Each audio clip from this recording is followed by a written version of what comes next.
inside of the Cafe Kubal Studios, hanging out with you where sports truly meets that thing called life. And you could see behind me that we have the bracket, the NCAA Division One men's basketball bracket is right here behind me, letting you see what life looks like. So we're going to discuss the bracket. We're going to break it down here inside of MonPausPopcorn.com's What's Poppin'. You see that we have the South, the Midwest, the West, and the East. We're going to break those down in order. The reason why they're in that order is that the South got the number one overall one seed, which is Alabama. The Midwest got the second one seed, which is Houston. The West got the third one seed, which is Kansas. And the fourth one seed went in the East with Purdue. So that's why we're breaking it down the way we're going to break it down. We're going to do it here all on the show inside of these wonderful Cafe Kubal Studios. I can't thank you enough for being here where sports truly meets that thing called life. It has been an honor and a privilege to be able to spend this time with you. We've done so many things over this last week, and to say this last week was eventful would be an understatement. So we've had a lot of fun. We've gotten to do a lot of different things, and I can't thank you enough for being with me on youtube.com/wakeupcalldt, facebook.com/wakeupcalldt, and now airing live for the first time ever on wakeupcalldt.podbean.com. We've been on there since July of 2012. We've never gone live on Podbean, so we're making history doing that this week, and we're continuing that on. So thank you so much for tuning in with us and having some fun and hanging out where sports meets that thing called life. You could also find us on facebook.com/livenowdt. So however you're tuning in, thank you so much for being a part of the show. Like I said, this has been a really cool week, a really interesting week down in Greensboro, covering the retirement of Jim Boeheim after 47 years, the hiring of Adrian Autry, the associate head coach and a good friend of mine, breaking the story on Wake Up Call with Dan Tortora to the world that Alan Griffin and Jerry McNamara were remaining on staff, and that news came from my exclusive conversation with Alan Griffin. You could check that out by going to youtube.com/wakeupcalldt or facebook.com/wakeupcalldt, however you want to tune in and check it out. So make sure you do that here today, and we thank you for doing that. So a lot of great stuff has come up. Of course, covering 15 schools in 5 days, plenty of interviews. Sounds from the tournament still going to be going on Wake Up Call with Dan Tortora. I've stockpiled all my sounds of the tournament, and so I have the opportunity to share my Q&As with coaches and student athletes across the schools of the Atlantic Coast Conference coming up here very soon, and I'm excited to do that and share that with you. So make sure you stay tuned for all of that. A lot of great stuff coming up, a lot of fun being had here on Wake Up Call with Dan Tortora, where sports meets life. So however you're tuning in, wherever you are, whatever you're doing, thank you for watching. Thank you for being a part of our breakdown of the bracket. Love doing this, and really excited to do it, really excited to share this with you. So we'll be breaking down the bracket. You could feel free to send in your thoughts if you agree or disagree with something that I said or something that the committee picked on or whatever that may be. Share it with us. Let me know what your thoughts are, how you feel about it, and where you kind of lie with all of this. So would love to hear your thoughts. Always appreciate everybody writing in. We ask people to justify their opinions and be respectful. Outside of that, we don't have to agree. We just ask that you justify your opinion and you do it, you share your opinion with respect. And beyond that, let's have at it. Let's talk about it. Let's discuss it. So let's get into the number one overall seeds bracket, which is the South region. That's going to feature the Alabama Crimson Tide. No, folks, you don't have to hit your computer and try to figure this out. You know, wherever you're watching us, hit your computer or look at your phone and say, is there a glitch? Is there a problem? Is something wrong? No, Alabama, which you know for football, is the number one overall seed. The SEC got a lot of respect this year, and Alabama pulled in a lot of respect as well. So the Alabama Crimson Tide are your number one overall seed in this year's NCAA Division I men's basketball tournament. Believe it or not, folks, you better believe it because it's the truth. It's what's happening. It's what's going on. So that's the bracket. That's where it is. The number one overall seed belongs to the Alabama Crimson Tide. And we're going to be breaking this down to the field of 68. I like that the committee does this. So essentially, at the end of them announcing the field of 68, they put them in order for us and tell us, who they think is number one all the way to 68. So who is the 68th best team? Who's the last team essentially to the of their rankings of teams?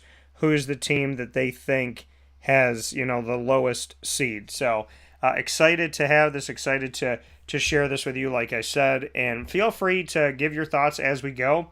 Texas A&M Corpus Christi, as well as Southeast Missouri State, both winners of their respective tournaments. They're going to be playing that play-in game for the rights to play Alabama, the number one overall seed. Again, don't hit your computer. That is real. That is a true statement. Alabama is the number one overall seed, folks, and the Southeast Missouri State Redhawks are going to be taking on Texas A&M Corpus Christi. The Redhawks come to us from the Ohio Valley Conference, and they won the Ohio Valley Conference tournament, so a big ups to them for that. On the other side of the matchup, Texas A&M Corpus Christi, they've been here before. The Islanders returned to the tournament from the Southland Conference as they won that conference tournament. So they're in as well, and like I said, they're going to be the play-in game for the number one overall seed, Alabama, in the South region. The 8-9 matchup, I like this one. Maryland and Virginia. Maryland and Virginia both getting into the field of 68 here as at-large teams. We go back and take a look first at Maryland. Maryland coming to us. Now, both of these teams could have been in the same conference, believe it or not. If some moves were made in the ACC or the Big East, we could have seen these two teams together. Maryland, the 8 seed, the Maryland Terrapins, will take a look at their schedule. They were 21-12 this season. I had made jokes about the fact that because the Big Ten got so much love and support from people around the country, and not just here at the end of it all, there was this reality that teams with 11 or 12 losses were going to get into the tournament, Maryland being one of them. Now, when we go back and look at Maryland and some games that they had against the top 25, they defeated Illinois in conference in the Big Ten. So because the Big Ten had weight this year, teams had weight. Illinois was 16th at the time of the win for Maryland. Maryland fell to that was at home. Maryland fell to Tennessee in out-of-conference play in the SEC. Tennessee was 7th in the country at the time, lost to them by 3. I guess they would consider that a quality loss. They also had a quality loss against UCLA, who was ranked 16th at the time, 87-60, losing by 27. I don't know how much quality that is. They defeated Rutgers, who maybe helped them get in, and not Rutgers, both in the Big Ten. They defeated Rutgers on the road. Rutgers wasn't ranked. And then when Ohio State was 24th in the country, they defeated them 80-73 at home. They lost to Purdue on the road by 3 points when Purdue was 3rd in the country. They defeated Indiana, who was 21st in the country at the time, 66-55. That game was at home. They lost to Michigan State on the road, who's in the tournament. They defeated Purdue the second time around that they played them, 68-54, and that game was at home as well. The win over Northwestern, who was ranked in the top 25, was at home, and then they lost to Indiana 70-60 down the stretch here, who was ranked. So, I mean, when you look at it, you say, how did Maryland get in? Well, all of their wins against the top 25 were at home. They don't have any wins against the top 25 on the road. So that's something to look at and something to kind of throw up a little question bubble, because if this is a bubble team, how do they bubble it in with 12 losses? Having these 12 losses and their quality wins only coming at home. So, I mean, that's another thing too, is, usually I would think, and again, the committee can say whatever they want to say because they say different things all the time. And the committee, the issue that I have with the NCAA selection committee, and listen, people can have a gripe with them every single year, but the issue that I have with the NCAA selection committee is how one year something means something and then the next year it's something else that means something, and it doesn't make a lot of sense to me. And, I'm guessing this year maybe a quality loss was a thing to them when looking at Maryland. Maybe, yes, they have wins over ranked teams, but no, they don't have any of those wins over ranked teams on the road. So that's an issue that I have right there. West Virginia coming from the Big 12. They're the 9 seed in the South bracket. And looking back on their season, they lost to Purdue in out-of-conference play. 80-68, that game was at home when Purdue was ranked 24th in the nation. They lost to Xavier, who also made the tournament. They lost to Oklahoma State, who didn't make the tournament, lost to them on the road 67-60. They lost to Kansas, who's a number 1 seed, 76-62 at home. They they defeated TCU 74-65 at home, ranked 14th in the country. They lost to Texas, who was ranked 7th in the country, and they played them at home 69-61. They defeated Auburn out of conference play as the 15th ranked team in the nation. Auburn was. That game was at home 80-77. Then they lost to TCU and they saw them again. They defeated Iowa State, who was ranked in the nation's top 11, at home 76-71. They lost on the road to a ranked Texas. They lost on the road to a ranked Baylor. They lost to Texas by 34 their second time around. And they lost to Kansas by 2 on the road. Down the stretch, they defeated Kansas State at home, who was ranked in the top 25. And then they lost to Kansas 78-61 in the Big 12 championship game. So, again, we see this team not a 15 seed, not a 14 seed, not a 10 seed, but a 9 seed. And we say, okay, West Virginia, what did you do? Well, you lost to Purdue early on in the season. You lost to Xavier on the road. You lost to Oklahoma State. You lost to Kansas at home. You lost to Baylor at home. You defeated TCU at home, lost to Texas at home, defeated Auburn at home. These are top 25 ranked teams. Iowa State at home. So, again, Oklahoma State the second time around, they beat them. So, they won these games, again, at home, not on the road. So, yet another team that leaves a question mark as to why you put this team into the tournament, let alone put them in as a 9 seed. You look and everybody's going quad 1 and quad 2 and this, that, whatever. Okay, well, I look at it like, okay, did you beat the top 25? Okay, you beat some top 25 teams.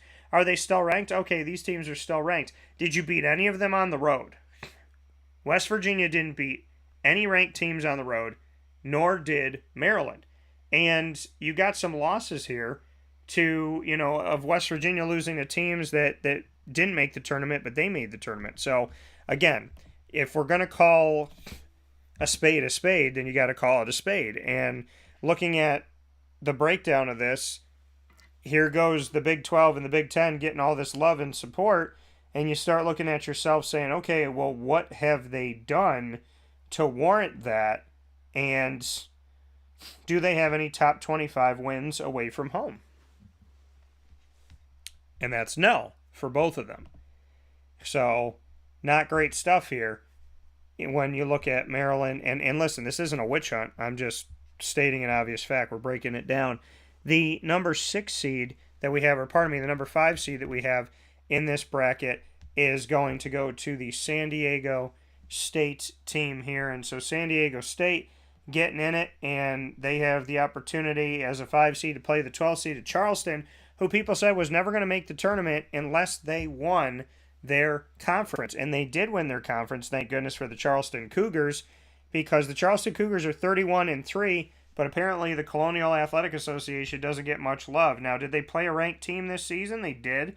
They played North Carolina on the road, who was ranked 1 at the time. They lost 102-86, so they put almost 90 on North Carolina. They did not face a ranked team for the rest of the season, so that obviously works against the College of Charleston. At the same time, really hard to get 30 wins in a season. So give credit where credit's due. Remember back in the day when Gonzaga was getting all these wins and people were saying, who cares?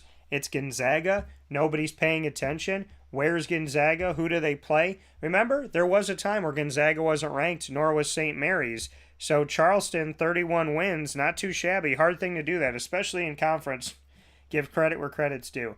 The 5 seed San Diego State Aztecs ranked in the nation's top 20. Let's go back and look at their schedule. They lost to Arizona, who was ranked, lost to them at home by 17. Lost to Arkansas by 4 at home when they were ranked in the nation's top 10. Lost to St. Mary's at home, 68 to 61. And beyond that, as we look at San Diego State, they did not play a ranked team the rest of the season. So they did win the Mountain West title. Shout out to them for that. So they did get that at the end over Utah State, so they were going to get into this tournament. But would they have gotten in based on what they had put on paper beforehand? I would say no, but San Diego State wins the Mountain West and we're able to get into this. So congratulations to San Diego State. And again, folks, as I'm breaking this down, if I say, well, this team should have gotten in and this team shouldn't have gotten in, this is not me witch hunting. This is not me trying to put your team down. This is me stating factual evidence here as I'm breaking stuff down, because you got to call it out when you see it. And I just don't like when somebody gets an unfair shake.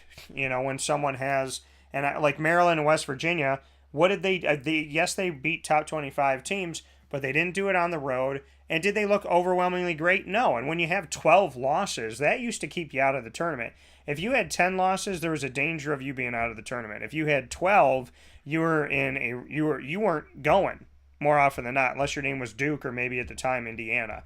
So a little bit strange here to see these teams getting in. The Furman Paladins, I want to give them some credit here, coming from the Southern Conference. Furman wins the South. Now, this season, and they won it by defeating Chattanooga 88 to 79.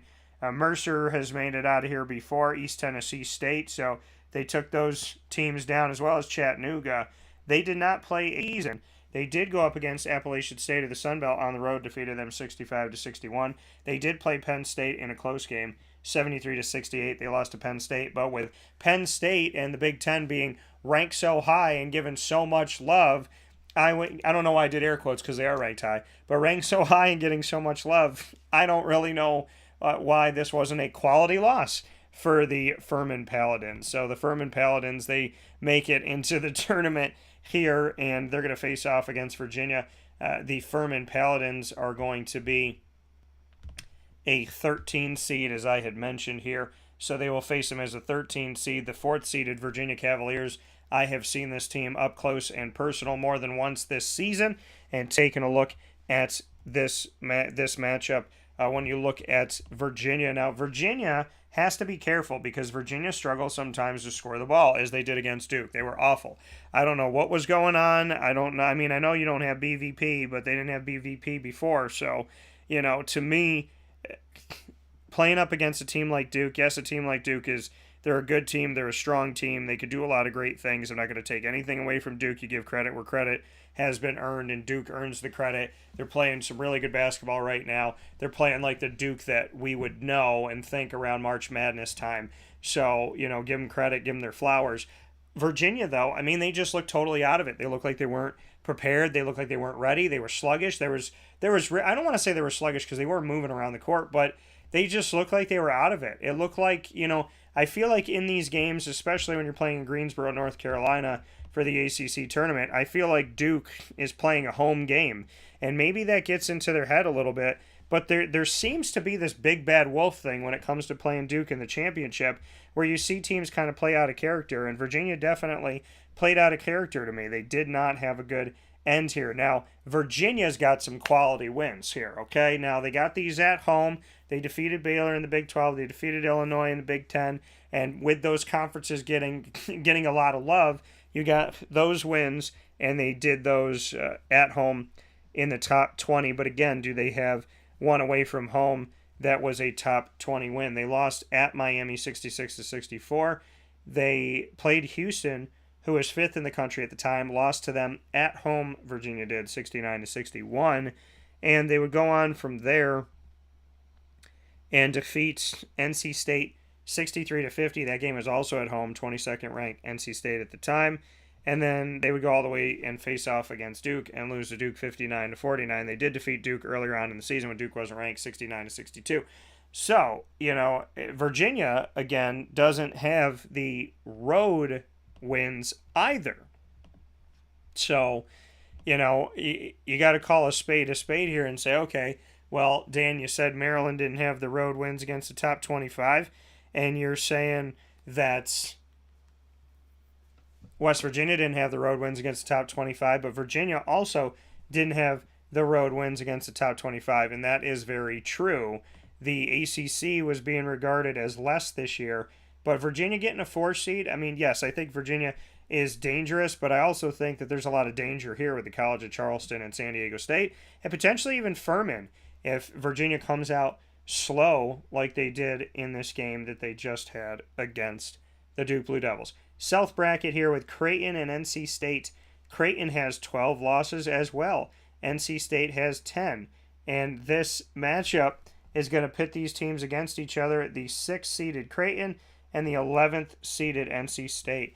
NC State didn't have a fantastic finish to their season, so the NC State Wolfpack have not looked great down the stretch here. But as we take a look at where they're at right now, the NC State Wolfpack, ranked in the nation's top 25. We're ranked in the nation's top 25 even when they were below Clemson and Pitt, who were not ranked in the nation's top 25. So pretty crazy when you're the 5th best team in a conference where the top 2 teams are not ranked in the nation's top 25. And typically for the ACC, you would see that because the ACC usually gets respect. But as we take a look at this one here between these two teams and the foes that are matching up here, we've got another ACC team and a Big East team, believe it or not. Creighton in the Big East. They're not geographically in the Big East, but they're in the Big East here. So you got the 6th seeded Creighton Blue Jays, the 11th seeded NC State Wolfpack. We take a look at NC State in this one, and keep in mind that later on this week, on Wednesday, March 15th, I am going to be unveiling my bracket with Ross Turetsky as we come together for what we call the drive, a capital D and a capital R for Dan and Ross. The drive through the tournament will be happening this Wednesday, March 15th, so make sure you're with us in the morning for all that good coverage of the tournament. NC State, they did play Kansas this year. They lost to them at home 80-74. Beyond that, they have a win over Duke, who just won the ACC. That win was also at home, and Duke was 16th in the country. They defeated Duke by 24 points. NC State's been kind of all over the place this season when you look at wins and losses and the margin of victory. They lost at Virginia 63-50. They lost at Syracuse, who didn't make the tournament, 75-72. They lost to Clemson by 25. Then they would lose again to Clemson in the ACC tournament by 26. So a 25-point loss to Clemson and a 26-point loss to Clemson, who was not in the tournament this year, was not selected to be in the tournament. They defeated Virginia Tech by 20. They lost to Duke on the road 71-67. So NC State's one of those teams where you say, okay, if Clemson's on the bubble and Clemson not only beat NC State, but beat them by 25 and 26 points, 26 most recently, how in the Sam heck can you put NC State in and not put in Clemson? So that genuinely can be a gripe by people, which I would understand. The Creighton Blue Jays, taking a look at what they did this year, they faced off against Texas Tech at home, beat them 76-65 in non-conference play. Beat Arkansas at home, 90-87. Lost to Arizona at home, another team ranked in the top 25, 81-79. Went to Texas, lost by 2 possessions, by 5 when Texas was 2 in the country. And then from there, they lost at UConn in the Big East Conference, 69-60. Lost at Xavier, who was ranked 12th in the nation at the time. UConn was 4th when they lost to them, mind you. They lost to Xavier by 3, 90-70 on the road. Defeated Providence at home, 73-67 when they got Xavier again. This time at home, they defeated them by 17 after losing to them by 3, 84-67. They defeated Villanova down the stretch here. They came back and defeated UConn when UConn fell from ranked 4th in the country to 21st, beat them 56-53. They lost at Providence when Providence was ranked in the top 25. They lost a home game against Marquette, 73-71. And then they would lose to Xavier when they faced them for a third time when Xavier would advance to the Big East Championship game. They lost to them by 22. So again, here's a team that in Creighton that doesn't have any quality big time top 25 ranked home or away from home wins. So here's another team. So the committee, from what I'm seeing, we're just at the South bracket, folks. We got a long way to go here and break it down the bracket here on Wake Up Call with Dan Tortora on the day that the teams were selected. Here's another team that is proving just in the first bracket that we've done that the committee really likes your wins against the top 25, even if you don't have any away from home. Baylor and UC Santa Barbara, the Baylor Bears considered a 3 seed in this one, and the UC Santa Barbara Gauchos, love that, 27-7 on the season, 14 seed in this. They won the Big West, and we take a look at their schedule here. They did not play a single team in the top 25. They did play Appalachian State, defeated them, but they did not play a team in the top 25, so I understand UC Santa Barbara and the Gauchos being put on the 14 seed line. On the other side of it, for the Baylor Bears, here's the Big 12, right? They got a lot of love from the committee. Let's take a look and see what the Bears have done. They're ranked 10th in the country right now. Out of conference, they had a loss at home to 16-ranked Virginia. They lost that game by 7. They defeated UCLA at home, who is 8th in the country, 80-75. They lost at Marquette before Marquette was ranked, speaking on Baylor, and they lost by 26. They defeated Gonzaga at home when Gonzaga was 14th ranked in the country, beat them by 1, 64-63. They played Northwestern State, Tarleton, Nichols.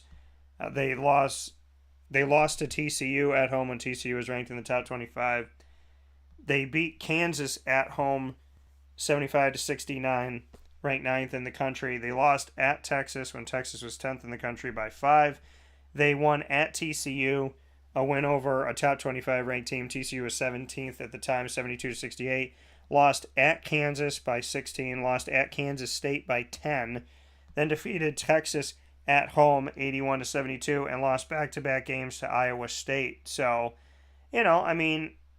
Baylor has a road win against a top 25 ranked team, so that's a good thing. But ultimately, here we are looking at this again saying, how much did Baylor really do? Yet they're a 3 seed in this bracket, but they have what a ton of other teams in the South region have not given us, which is wins away from home against teams ranked in the top 25 at the time of play. At the bottom of the bracket, we have 7 seed Missouri in the South, 7 seed Missouri going up against Missouri Tigers going up of the SEC, and then we have the Utah State Aggies as a 10 seed. Utah State, the runners-up in the Mountain West, and they lost that game, as I had mentioned before, to San Diego State. Both San Diego State and Utah State are inside of the South region bracket. So, kind of interesting that they both made it in and went up again and are, have the opportunity to be in the same bracket. They defeated Oral Roberts at home. Oral Roberts made the tournament, so I wanted to mention that. They lost to Boise State on the road 82-59. Boise State was not ranked at the time. They lost to San Diego State on the road by 10. They lost to San Diego State at home when San Diego State was ranked 25th in the country by 2, 63-61. They beat Boise State the second time around at home and then beat them in the tournament 72-62 and then lost to San Diego State. So Utah State was given enough love here. This is a little surprising with them not playing as many top 25 ranked teams and not doing a ton of stuff away from home. So, but here's the Mountain West getting 2 teams in. So that's kind of nice to see that when you got the Marylands and the West Virginias of the world getting in, and Maryland in the Big 10, West Virginia in the Big 12. You got Utah State getting in, who played in the championship game, like I said, against San Diego State and lost in the Mountain West championship of their tournament. Yet they're in it. The Missouri Tigers on the other side of things, folks. Let's take a look at the Missouri Tigers. We're breaking down the bracket. If you have any thoughts, make sure you send them over to us. Happy to share your thoughts, and we just ask that you justify your opinion and you be respectful. But happy to speak on what's going on in your mind here, and if you feel some teams were left out that should have been in, or some teams that are in that you don't necessarily agree with, you could talk with us about it. The Missouri Tigers in the SEC. Missouri lost to Alabama 72-61. You put them in this tournament and give them an opportunity here because, I mean, you consider Alabama the number one overall seed. So you look at the game, like I said, is there something to quality losses? Now, they lost to Kansas at home by almost 30. They defeated Illinois at home 93-71. These are ranked teams. Defeated Kentucky, who was ranked at the time 19th in the country, 89-75. That game was also at home. Lost to a ranked Arkansas on the road by 6. Lost at Texas A&M. Lost at Florida. Defeated Arkansas at home when they were 25th in the country, 79-76. Lost to Alabama at home, 85-64. So you got a 21-point loss to Alabama there. Then they defeated Iowa State. So there is something to look at because Iowa State was ranked in the nation's top 25. So they did defeat Iowa State. But you go back and see that game. That game was also at home. They defeated Tennessee on the road. That was a big win by 1 point, 86-85. Tennessee was 6th in the nation at the time. They lost at Auburn. Texas A&M lost against them at home.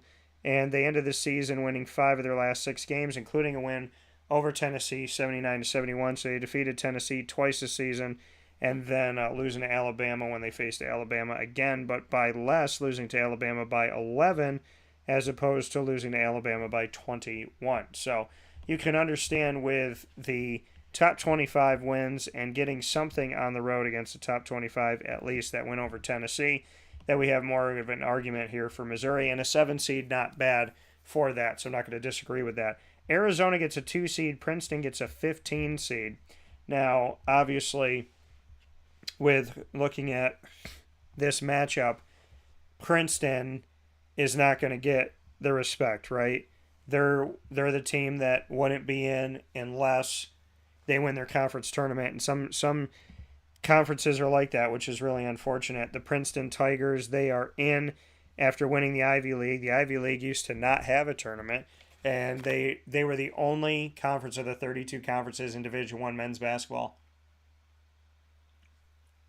that would have a team make the tournament by being the regular season champion. And they decided to change things up and put themselves in a situation where they're in the same field as everybody else. So we look back on their season here, and they did not play any ranked teams this season. They defeated Yale 74-65 today. So right before the teams were selected. Now they're 21-8 on the season. So I understand not playing any ranked teams and not beating any ranked teams, winning your conference. I can understand that they gave them a seed with a larger number next to it. The Arizona Wildcats, a 2 seed here. They're ranked 8th in the nation at the time. We look at their non-conference games. Nichols, Southern, Utah Tech. I didn't even know that was a school. No disrespect. I'm just stating something in the moment. Now, they defeated Cincinnati, but Cincinnati put 93 on them. They put 101, and that game was at home. They defeated San Diego State, who was ranked in the top 17, at home in non-conference play. They defeated Creighton in non-conference play when Creighton was 10th in the country, 81-79. That game was also at home. They lost at Utah. They defeated Indiana, who was ranked, did that at home by 14. Defeated Tennessee at home 75-70. So a ton of home against the top 25 wins. You know, top 25 ranked teams at home in Arizona, they got victories. Now on the road, they defeated UCLA at home in conference, but on the road, what did they do? They lost at UCLA 82-73. They defeated UCLA 61-59 in the final time around that they had against UCLA, and UCLA was ranked 2nd in the nation at the time. So you have Arizona essentially taking their spot as a 2 seed in the bracket. So that is the South region, folks, breaking that down. Now taking a look at the Midwest region. The Midwest region features the Houston Cougars as your second number 1 seed of the bracket. So they are considered the second best team, according to the NCAA selection committee, of this entire tournament this season. And that is despite their 10-point loss to the Memphis Tigers in the American Athletic Championship game. So the American Athletic getting some respect here with Houston remaining a number one seed. The American Athletic, is kind of like, oh, just be happy to be here. No. Now, Wichita State had a shot. Tulane had a shot. There were teams that had a shot. Cincinnati was working to have a shot. But it only came down to the fact of seeing two teams make it, that being Houston and Memphis, the two teams that played in the championship game for the American Athletic Conference, get in. Better two than one, and keeping the number, and I love that they kept the number one seed, Houston. So that makes me believe that there's some respect for the American Athletic Conference, or maybe it's because they know that Houston's going to the Big 12, and so they're already giving them the Big 12 extra love that the Big 12 gets, and has gotten through history. So maybe that's what Houston's getting. I don't know. I want to say it's good for the American because they're in the American Athletic right now. So why keep Houston at a 1? I'm happy that they did. They won over 30 games this season. Same record as the College of Charleston, 31-3. Very hard to get 30 wins in a season, let alone 30 wins or more before you even start the NCAA tournament. So big shout out to them. They're going to take on the 16-seeded North Kentucky Norse, who won the Horizon League. North Kentucky, now the Horizon League has featured a bunch of different teams here over time, and now we get to see, the Horizon used to have Butler. Remember that? Remember when they had those teams like that? So, really cool here. They didn't play any ranked teams this year. They won the Horizon League, and North Kentucky getting Houston, so I can understand that not playing any ranked teams, being a 16 seed. Now, looking at the Houston Cougars and where they're at, like I said, happy that they stayed a number one seed. I'd like to think that the American Athletic Conference is getting some respect. This could be giving respect to a team that they know is going to the Big 12, so they want to boost them up and say, oh, look, Houston was a 1 seed, so then next year in the Big 12 they could say, we had a 1 seed in the tournament last year, which isn't true. The American Athletic Conference did. But anyways, I digress. They defeated Oregon on the road, but Oregon wasn't ranked at the time. Speaking about Houston, they did play Alabama, so these top two number one seeds in the tournament did play each other in a non-conference battle. Houston played Alabama at home in Houston, lost the game by 2 possessions, 71-65, close game. Alabama was 8th in the country at the time. They won at Virginia when Virginia was ranked 2nd in the country, 69-61. There's a quality win on the road. There you go, folks. And then you look down the line here, and they were able to handle Cincinnati on the road and at home. Another team that was vying to get in, like I said, they defeated Wichita State on the road and at home. They defeated Tulane by 30, another team that's trying to make it. And they defeated Memphis the first 2 times besides playing them the third time today. So they beat them on the road and at home. Beat them at home 72-64. On the road 67-65. Really close games.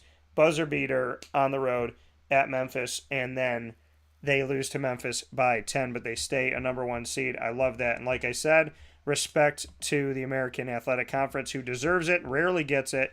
So I'm happy that Houston kept their 1 seed. I hope it's not because they're going to the Big 12 and they're trying to make them look good as they enter the Big 12.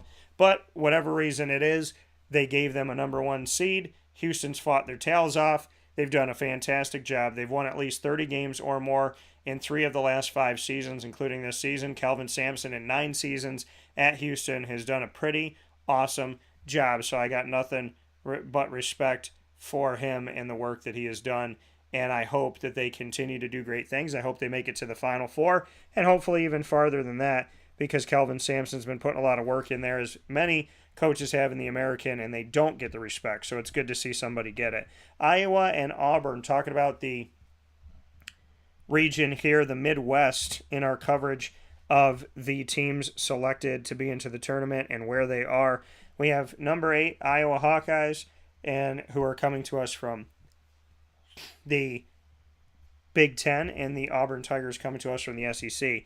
The Auburn Tigers in the SEC have 12 losses, and yet they're a 9 seed. Let's take a look. They defeated unranked George Mason, South Florida Winthrop, Texas Southern, Bradley, Northwestern, and St. Louis, as well as Colgate. They started Then they lost to Memphis 82-73 and beat Georgia State. So they started their season with 10 home games, winning 9 of 10. So there's that. And then you look at Arkansas, the 13th ranked team in the nation at the time. They defeated them 72-59. That game was at home as well, like most of their games seemingly this season to start off the season. And then we take a look. They lost at Tennessee in a low-scoring affair, 46-43, when Tennessee was second in the nation. They lost to Alabama at home, 77-69, when Alabama was third in the nation. They lost to Alabama again on the road, 90-85, and they got bumped out of the SEC tournament rather quickly here. And they did defeat 12th ranked Tennessee at the time, 79-70 at home. So not a lot to write home about for this Auburn team that has 12 losses. And you look and say, okay, your first 10 games were at home. You played all unranked teams, and you beat 9 of them. The team they lost to, Memphis. Memphis, also on the 8-9 line, but they got the 8. And we saw the 9 go here to Auburn. Maybe that's why. Maybe they said, hey, we're going to put Auburn and Memphis on the 8-9 line, but we can't give Memphis the same as Auburn because they beat them head-to-head. They don't usually do things that make sense, but this time they did. Iowa, again, the over-emphasis on, like, just, the Big Ten has been good at times. Last year, they were stroking the ego of the Big Ten, and what did the Big Ten do? But here we are this year, and Iowa is not only in the tournament, they're considered an 8 seed. They're 19-13. This is a record that most fans would think Syracuse was barely going to be into something. Now, they beat Clemson, so maybe that helped kick Clemson out. That game was at home. They lost to TCU at home. They lost to Duke at home when Duke was 15th in the country. They lost by 12. They beat Iowa State in that Iowa State rivalry. Different conferences, believe it or not, though. They beat them by 19 points in that game. And Iowa State was 20th in the nation. They lost at Penn State, lost at Nebraska. They defeated Indiana when they were ranked 91-89. That game was at home. Beat Rutgers on the road. Maybe that helped put them in over Rutgers.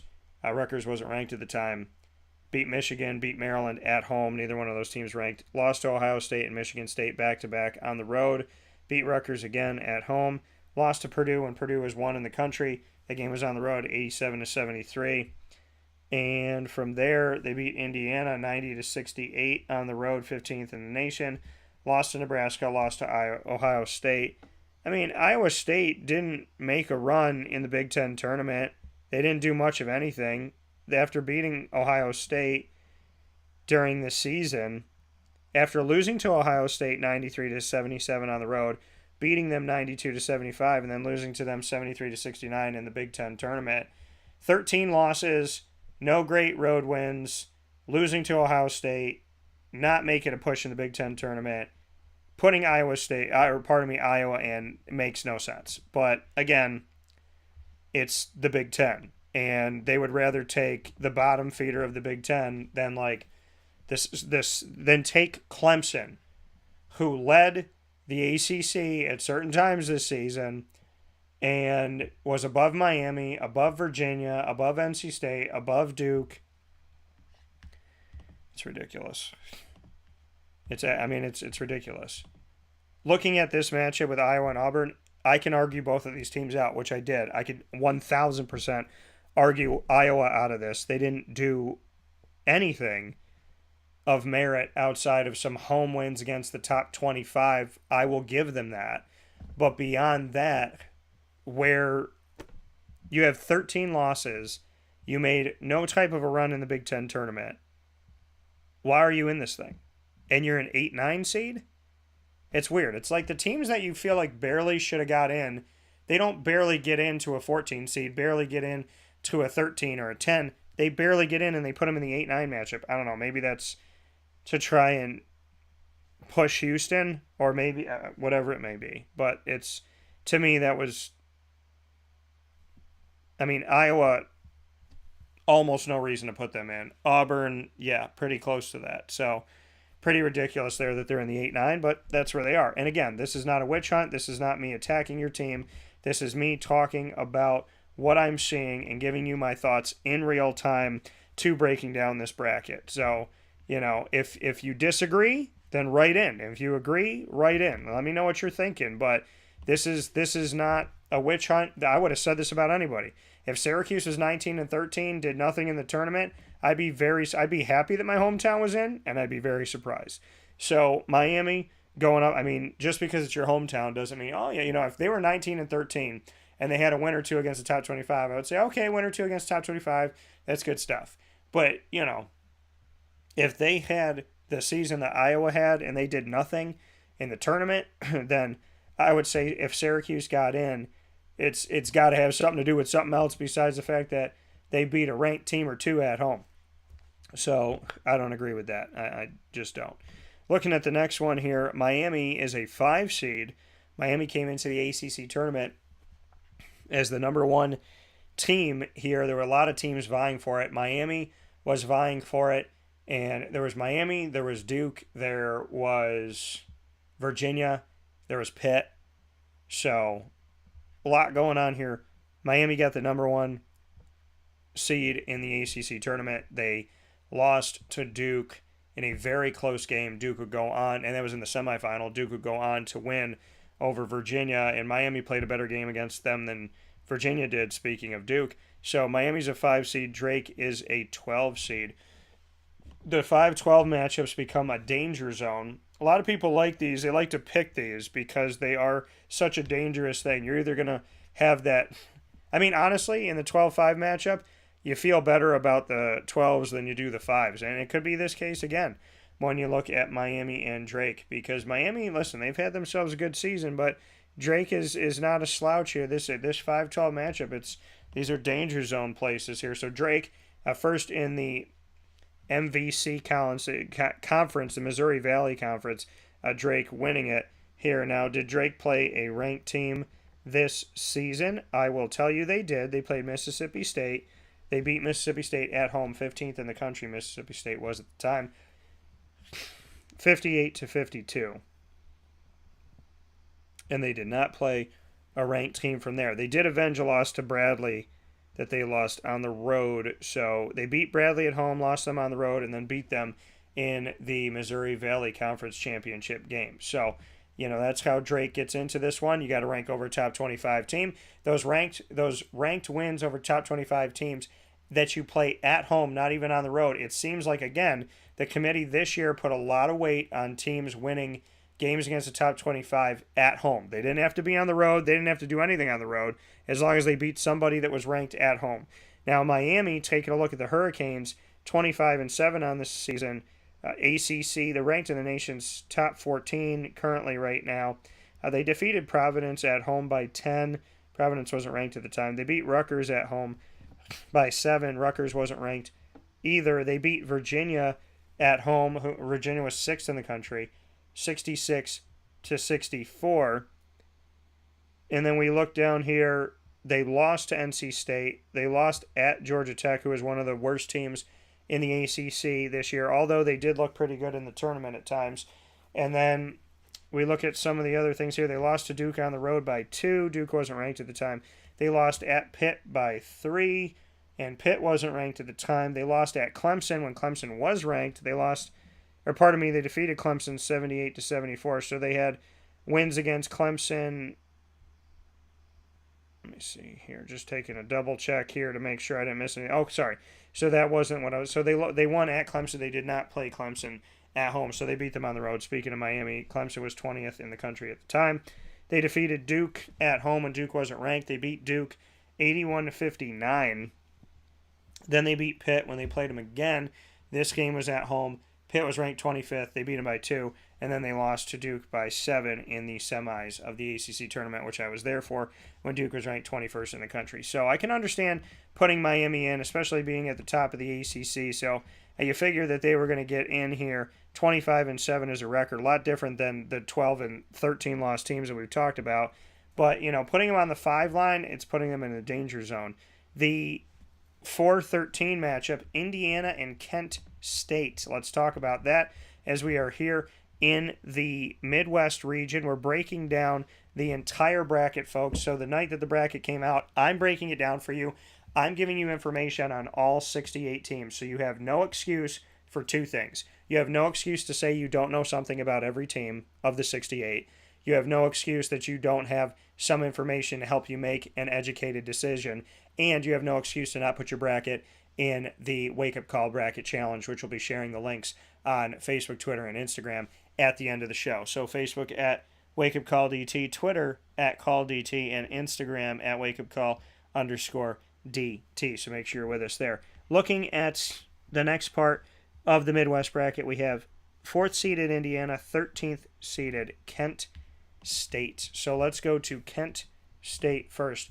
Kent State winning the MAC championship here. So a shout out to Kent State for doing that. The 13 seed here, getting that dub. The Golden Flashes, 28-6 on the season, ending first in the MAC. Did they play a ranked team? They did. They played at Gonzaga. They lost to them 73-66. Gave them a game, though. And that was when Gonzaga was 18th in the nation. From there, they would end the season on a 6-game winning streak, including winning the MAC over Toledo 93-78. So respect to Kent State for that. I like the fact that they're not like a 15 or a 16 seed. They are a 13 seed. And they're going to take on the 4th seeded Indiana Hoosiers, who are 22-11. A team with 11 or more wins on a 4-seed line. Why? Because they're from the Big Ten. So we take a look. This is the thing, folks, again, because I know people say, Dan, you said this about football. Yeah, I did. Because the Big Ten gets an unfair advantage, and it's not right. You cannot tell me that an 11-loss team or a 13-loss team or a 12-loss team deserves to be in unless you give me the factual evidence of them beating the top 25 at home and on the road. If you're going to be a 4 seed, you better have beaten somebody on the road. Now, they defeated North Carolina at home when North Carolina was ranked 19th in the country, 18th in the country. North Carolina's not even in the tournament. They lost to Arizona at home when Arizona was 10th. They lost at Rutgers, who didn't make the tournament. They lost at Rutgers by 15, and Rutgers wasn't ranked at the time. Looking at some of these other ones, they lost by 22 at Kansas, when Kansas was 8th in the country. They lost at Penn State, who wasn't ranked at the time, by almost 20, by 19. They beat Wisconsin, who was ranked 18th at the time at home, 63-45. They defeated Illinois on the road, who had been ranked at the time, not during this game, 80-65. They did beat number 1 Purdue. That game was at home, 79-74. They beat Rutgers at home when Rutgers was ranked in the top 25, 66-60. So you have that win. They defeated Illinois. Again, Illinois was still unranked, and they beat them at home. Then they beat Purdue on the road when Purdue was ranked 5th in the country, 79-71. They lost to Penn State, and that game was 77-73. They did not make the championship game for the Big Ten. So do I think they should be on the 4-seed line? No. But having a win over a team that the committee and the media and the coaches liked all season in Purdue, you got to win against them on the road and at home. That's going to get you in the tournament. Being a 4-seed, maybe a 5, maybe a 6, but they're on the 4-seed line. Iowa State, we take a look at Iowa State, the 6-11 matchup. Iowa State, who's a 6 seed, had 13 losses, but in the Big 12, just like Iowa, right? Iowa and Iowa State, 13 losses and having a good old time. 13 losses, and you got Iowa as an 8 seed, you got Iowa State as a 6 seed. Again, this isn't a witch hunt. This is me saying, I would say this about anybody. I'd say about Syracuse. Would you say it about your hometown, Dan? Yeah, I would.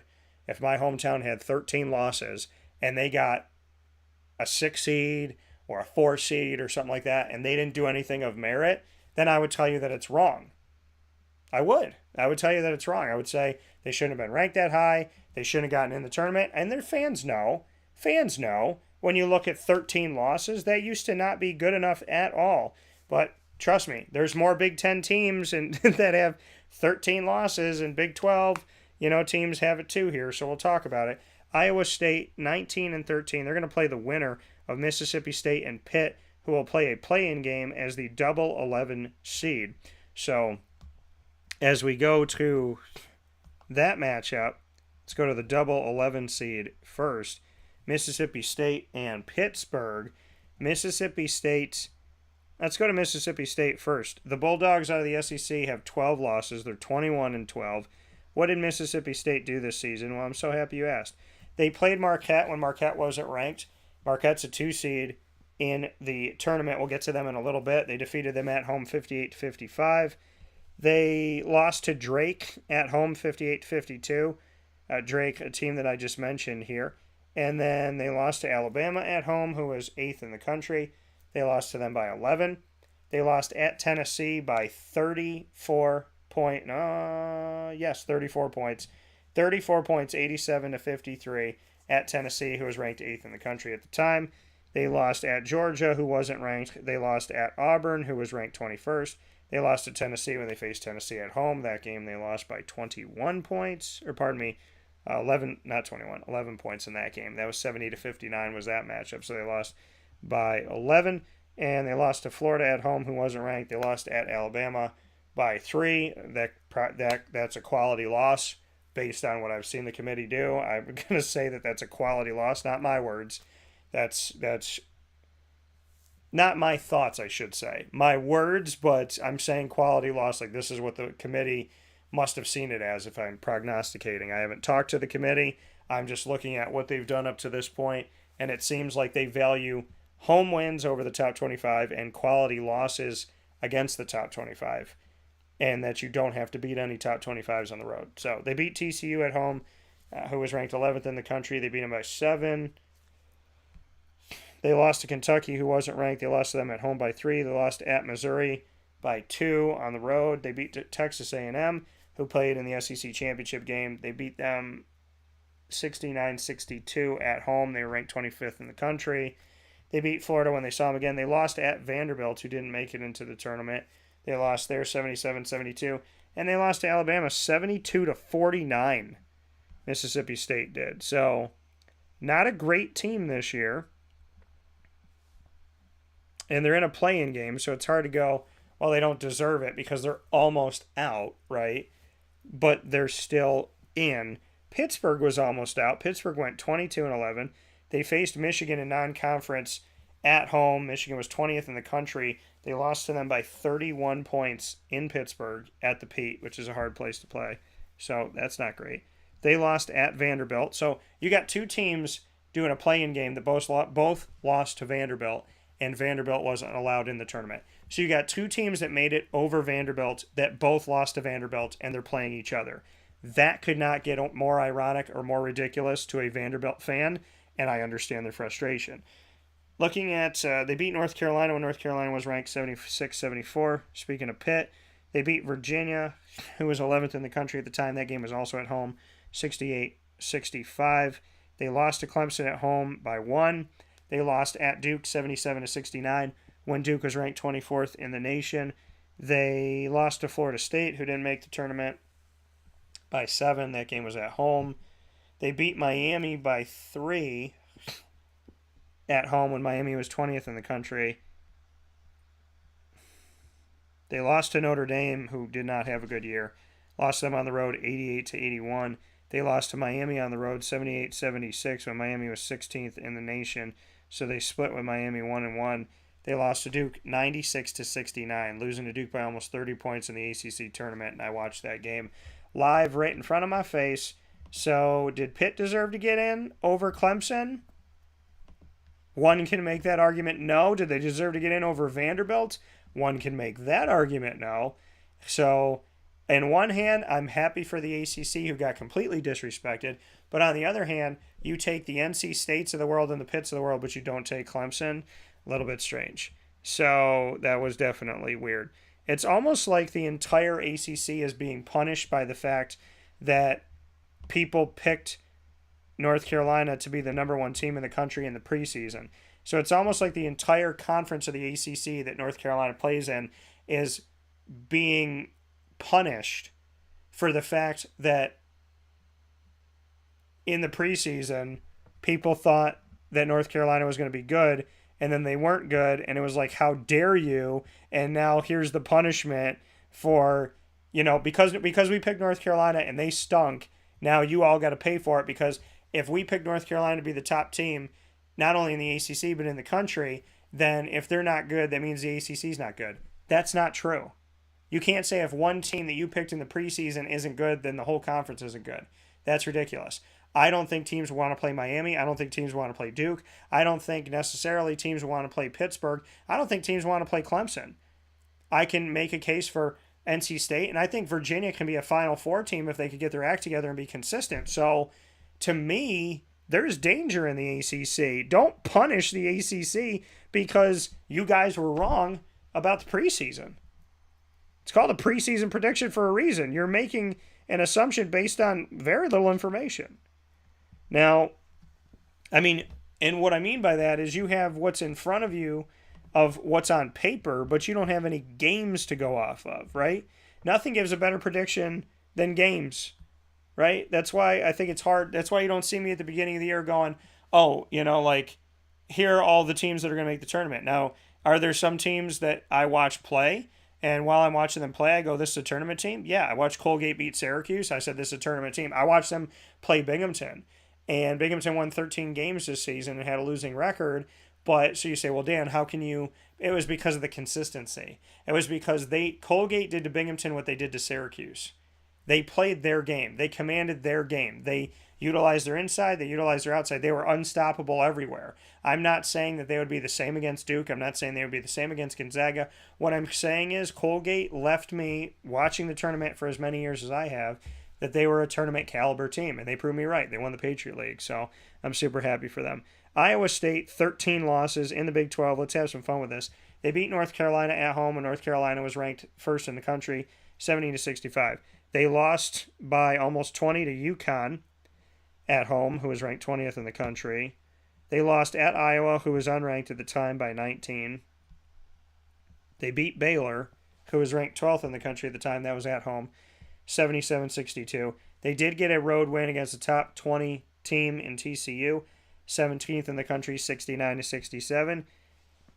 They lost at Kansas by 2, 62-60. Here's that quality loss on the road because Kansas was second in the country. They defeated Texas at home, who was 7th in the nation, 78-67. That was a really big win. Texas is considered a 2 seed, and they beat Texas at home, speaking of Iowa State, by 21 points. So, if you regard Texas as high, I see why they put Iowa State in. They beat Kansas State at home by 4, who was ranked 5th in the country at the time.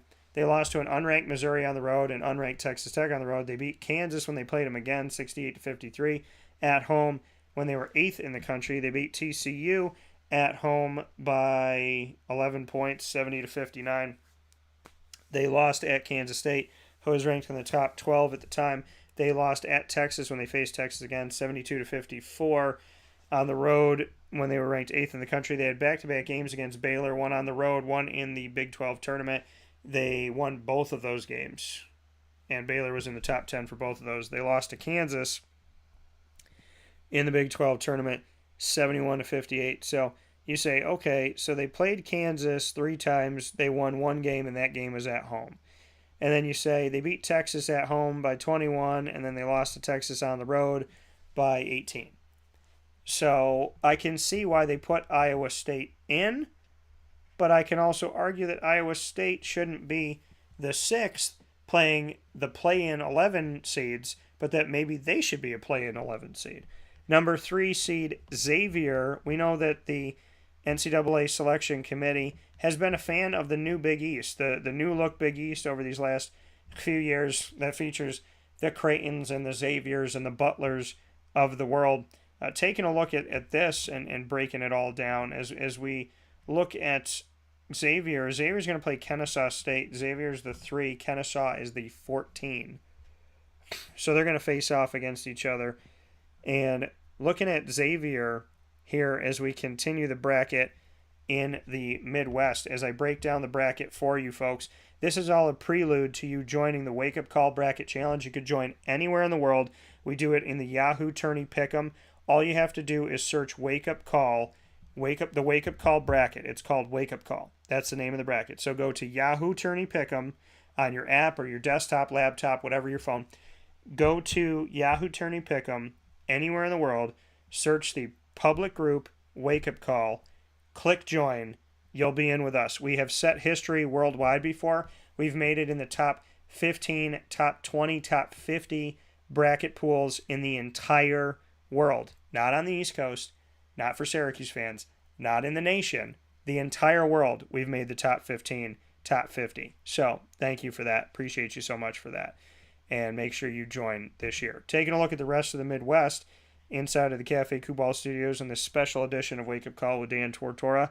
We're going to go to that Xavier-Kennesaw State matchup. We'll go to Kennesaw State first. Kennesaw State, the 14th ranked Owls, or 14th seeded Owls, I should say. They won the A-Sun.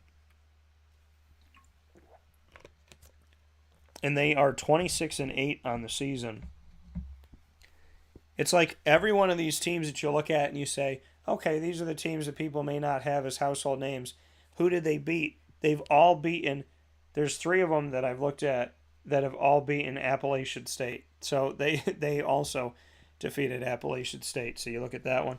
And they lost to Indiana on the road, non-conference play, 18th ranked Indiana at the time, losing that game 69-55. Outside of that, nothing else to write home about. They defeated Liberty by 1 point, 67-66, to win the A-Sun tournament title, which put them on the 14th line, which I understand. Now, the Xavier Musketeers, they played in the Big East Championship game. How many people knew that they were in the Big East? Raise your hand. Some people are not raising their hand right now. I can't see it, but I appreciate you raising it. They lost to Marquette 65-51 in the Big East Championship, which happened this past Saturday night. They also played Indiana like Kennesaw State did. They played them at home, though. Indiana was 12th in the country. They lost by 2. They lost at home to Duke, who was 8th in the country at the time. They lost to them by 7. They lost to Gonzaga, who was 6th in the country at the time, at home, 88-84. So non-conference play, they played against the top 12, but they lost all 3 of those games. Then they beat UConn at home when UConn was 2 in the country by 10. They beat Marquette, who's a 2 seed in this year's tournament. Marquette was 25th in the country at the time. They beat Marquette by 4. That game was also at home. They won at UConn on the road when UConn was 19th. They won by 3. They lost to Creighton on the road, 84-67. They beat Providence at home by 2, who was ranked 17th in the country at the time. They lost to Marquette when they saw them the second time around the season, and Marquette was better, 11th in the country instead of 25th when they beat them. They lost to them by 1. And they lost to Villanova by 1 at home, who wasn't ranked. They beat Providence on the road, 20th ranked Providence by 5, 94-89. They beat Creighton when they saw them again at home by 22. Creighton was 24th in the nation, and they lost in the championship game. So, the Big East, again, 3-4 seed, these lines, how do teams get on here? Well, it's the conferences that hold weight. It's basically the Big Anything. Well, I shouldn't say the Big Anything because the Big South and the Big West don't get respect. But the Big 10, the Big East, the Big 12, these big conferences are the ones that have been, getting some good lines here. So, I give Xavier the credit for, challenging themselves in non-conference play. Granted, those games were at home. So I do give them credit for that. They played a lot of top 25 ranked teams, and they beat a bunch of them. They did get some road wins against top 25 ranked teams. They lost to Marquette again. Is there that reality that I think there is this year with the committee that a road loss is a quality? You can have a quality road loss because would they consider that at Marquette, that loss by 1? And so they beat Marquette earlier on in the season at home. Marquette was 25th. Lost to Marquette on the road by 1 when they were 11th. And then when Marquette was 6th in the nation, they lost by 14 in the Big East Championship game. So Xavier gets the 3 seed, which, with the weight that they give to the Big East, would make some sense here. And Xavier, like I said, does Xavier have the amount of wins that I would want against the top 25? No, but they have a few, and they were able to at least get something on the road. And again, is there the truth to the quality road loss? It looks like the committee has that as a factor this year from my analysis. I didn't speak to the committee. I'm just saying. Looking at the teams that they put in, not only that they put them in the tournament, but the seeding they put them in, it seems like the committee considered such a thing as a quality road loss as one of its pieces of making decisions. Now, Penn State also has 13 losses. Why are they in the tournament, you ask? Why are they, the third Big Ten team? We're only through half of the bracket. Only through half of the bracket. And not even half. And we have another team in the Big Ten that has 13 losses that made it into the tournament. So let's see who they played. Let's see who they played ranked. Now, they lost at Clemson, who wasn't let into the tournament. That was 101-94. Clemson wasn't ranked at the time. They beat Illinois, who was 17th in the country at the time on the road, 74-59. So there's your road win against a ranked team, which a bunch of these teams that have been in didn't have. They lost to Purdue when Purdue was 1 in the country at home by 13. They lost to Wisconsin on the road by 3, who wasn't ranked. They lost to Rutgers on the road by 20. By 20. No, this is not your computer messing up. I'm just reading it again because Rutgers wasn't let in. Then they played Rutgers at home and they lost to Rutgers again by 3. They beat Maryland, who was ranked at the time 21st in the country, by 1 at home, 65-64. They beat Indiana, who was ranked 19th in the country recently, by 4. And they lost to Purdue, 67-65. But they made it to the Big Ten Championship, and that's probably why they're in. 22-13, folks. Penn State. Not a lot of great, but they made it to the Big Ten Championship. So, because you're runner-up and the committee loves the Big Ten in recent history, there you go. Texas A&M is the 7 seed. They're ranked 18th in the country. The Aggies lost. Well, here you go. So you have 2 teams that are going up against each other that lost their conference tournament finale. Penn State lost to Purdue in the championship of the Big Ten. Texas A&M lost to Alabama in the championship of the SEC. Let's go through and see who they beat. They lost to Boise State at home by 15, speaking of Texas A&M. They lost to Wofford at home by 5, who was unranked. They lost at Memphis, 83-79, when Memphis wasn't ranked. They lost at Kentucky, 76-67, when Kentucky wasn't ranked. They won at Auburn when Auburn was 15th in the nation, 79-63. They lost to Arkansas, who wasn't ranked, 81-70. Beat them when they played them later on in the season. Still unranked was Arkansas, 62-56. They beat Tennessee at home, ranked 11th, 68-63. They lost to Mississippi State on the road, unranked Mississippi State, 69-62.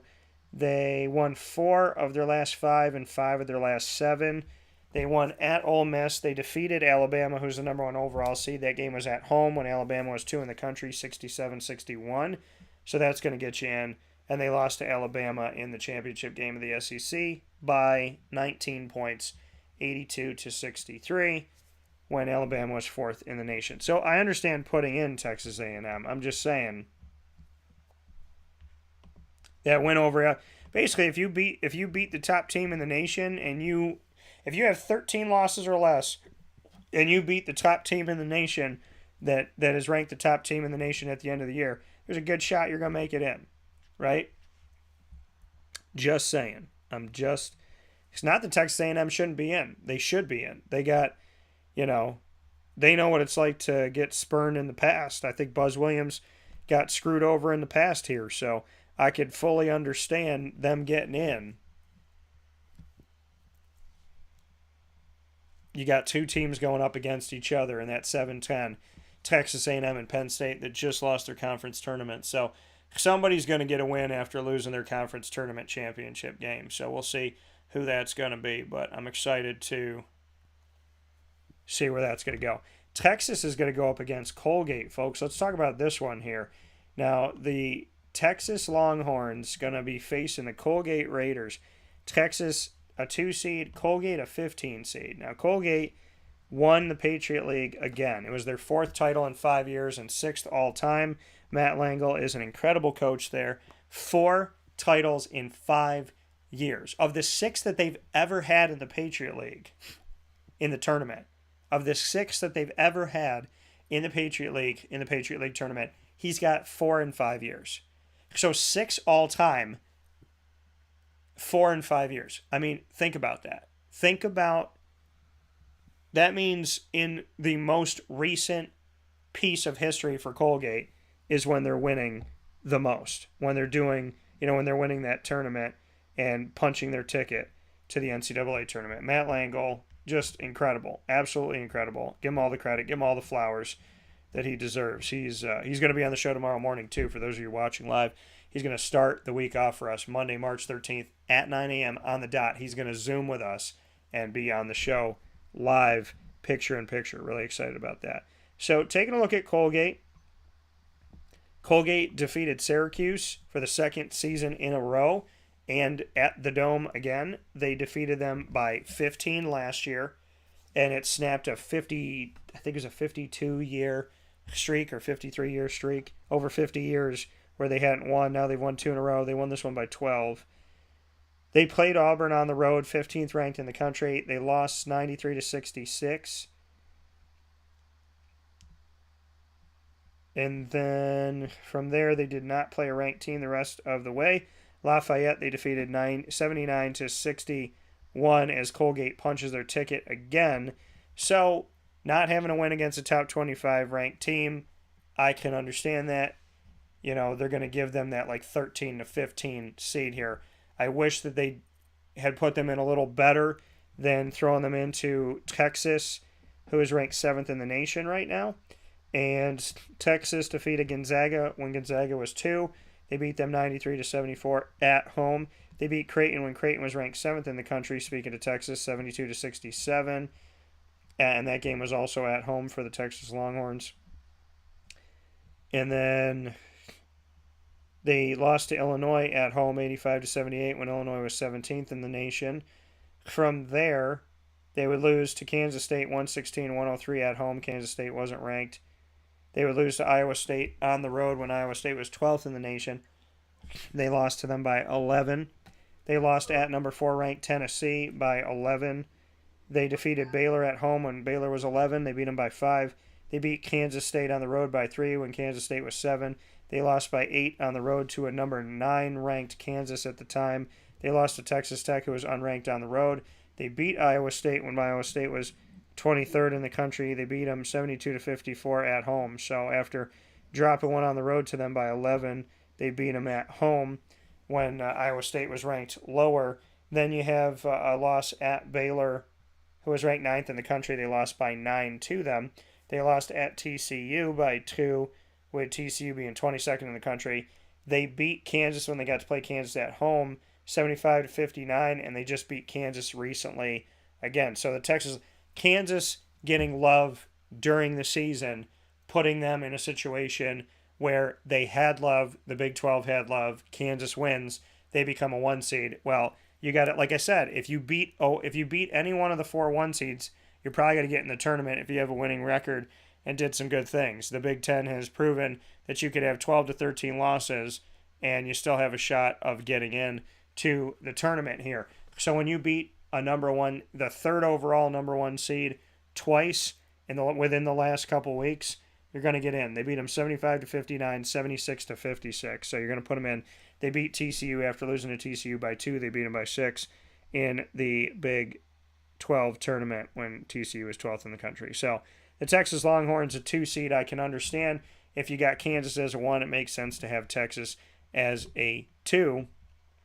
So here we are with that, and that brings us to the bottom half of the bracket here. So we've brought you the South, we've brought you the Midwest. It is now time for me to bring you the West, and then we're going to do the East, which is right over here. So very excited to do that. This is a special edition of Wake Up Call on following the selection process of the teams that made it into the tournament, the 32 automatic bids, the 36 at-large bids, 68 teams, who's in the play-in games, where are they seated, and me giving you information on all of them. Like I said, 3 reasons for doing this show, outside of the fact that I love being alive and I love to do what I love and love what I do. Outside of those 3 reasons of doing it, 1, after watching this show, you can't say you don't know something about every team.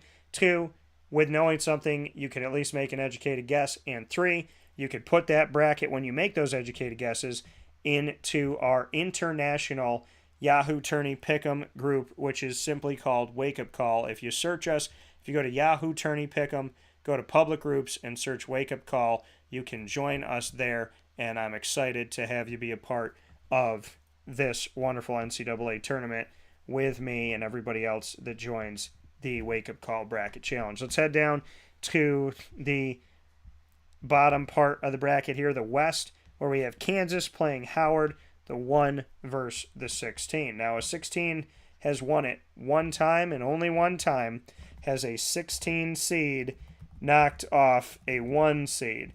And when that happened, that was crazy, folks. When a 16 knocked off a 1 seed, it was in 2018, when UMBC knocked off number 1 overall seed, Virginia.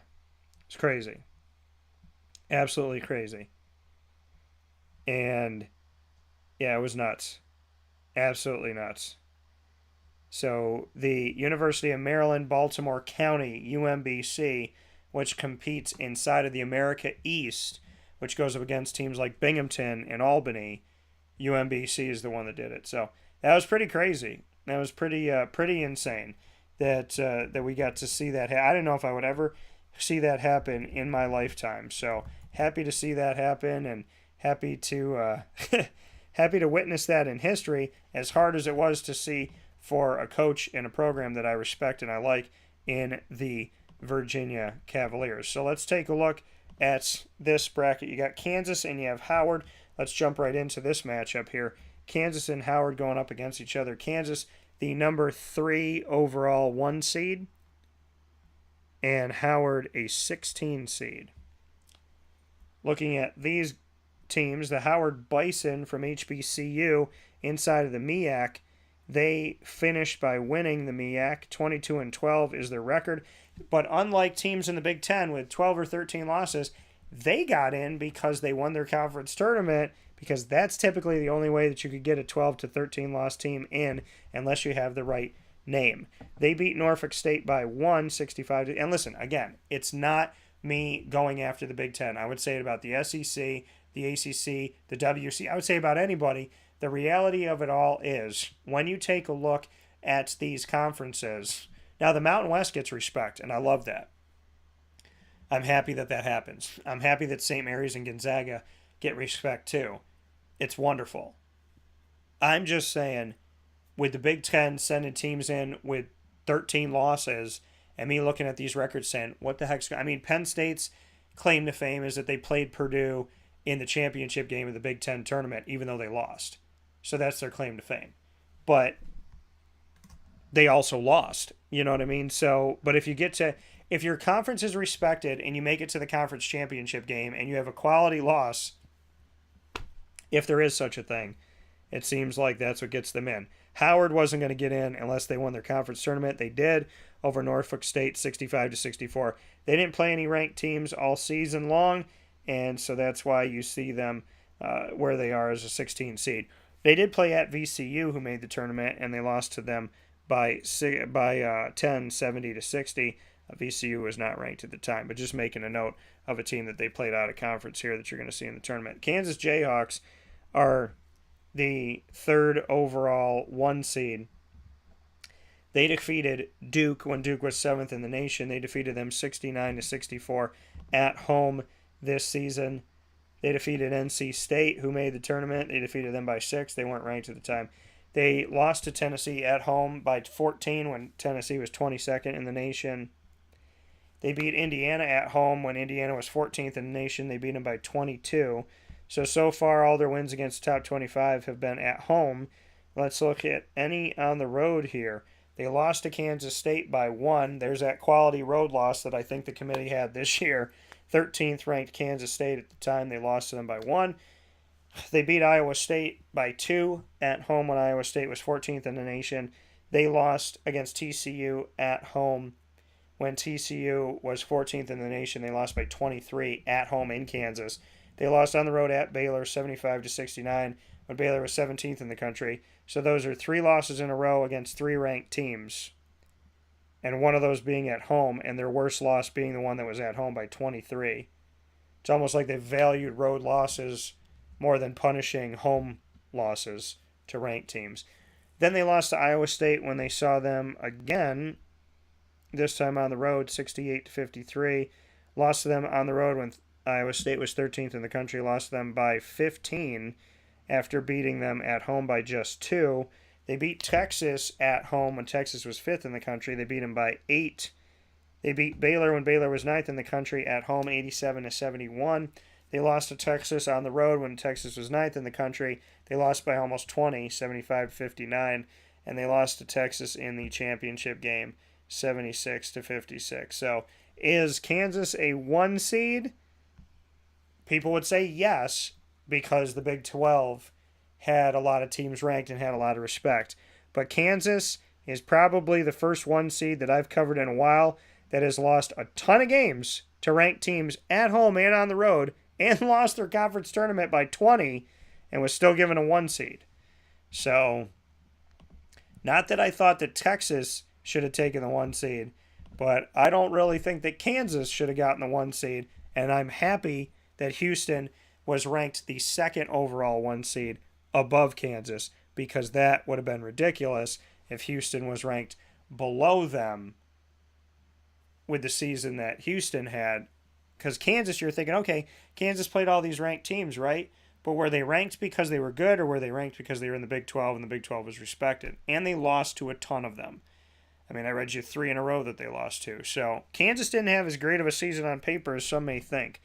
Arkansas, but, obviously we're praying for Bill Self, and I want to see the teams do well. I want to see him on the sideline more than anything else is what I want. So prayers go out to Bill Self and his loved ones. Like I said, this is never an attack personally on any school, any player, any coach. This is me looking at the numbers, breaking it down, looking at the schedules, and saying to myself, okay, how many number 1 overall seeds have this many losses to teams ranked in the top 25? And were they ranked in the top 25 because they were good, or was it because they were in the Big 12? Because it seems like when the Big 12 beat up on each other this year, that was totally fine. When the ACC did it, it was considered like a travesty. So I'm just painting a picture here. 9-seeded Illinois Fighting Illini, who a lot of people have wins over this season that I had mentioned earlier in the first 2 brackets that seemingly helped them get in the tournament. So obviously Illinois must have done enough to get respect, right? Because the teams losing to them still got respect, or defeated them got respect. And so basically, if you beat Illinois, it seems like you got in the tournament. Number 8-seeded Arkansas Razorbacks, they're in as well. And guess what Arkansas has? They have 13 losses, and Illinois has 12. What is this 8-9 matchup with 12 and 13 lost teams and 12 and 11 lost teams? The 8-9 matchup should not be meant for that. Maybe it is. Maybe the 8-9 matchup is considered more of like a disrespectful thing, right? Because you got to play the number 1 team more than likely. You're going to play the number 1 team. So it's like, hey, we're going to let you in. We're not going to call you a 10 or 11 or a 12 or a 14 seed, but you're probably going to get your butt beat in the next round. So maybe getting the 8-9 matchup sounds better than it actually is, because you have to play the number 1 team. Probably moving forward, you're going to have to do that. Now, they defeated UCLA 79-70 at home when UCLA was ranked 8th in the country. Speaking of Illinois, they lost to Virginia at home by 9 when Virginia was 16th in the country. They beat Lindenwood, who was a D2 school who became a D1 school. They were not ranked. They beat them 92-59. They lost at Maryland by 5, who was ranked 22nd at the time. They beat Texas, who was ranked 2nd at the time, and that was at home, 85-78. They lost to Penn State by almost 20 at home. They lost to Missouri by 22 at home, who wasn't ranked at the time. They lost by 13 on the road at Northwestern, who wasn't ranked. They beat Wisconsin by 10 at home, who was ranked 14th at the time in the country. They lost at Iowa by 2 when Iowa wasn't ranked. They did beat Rutgers when Rutgers was ranked 24th. They beat them by 9 at home. They lost to Indiana on the road by 3.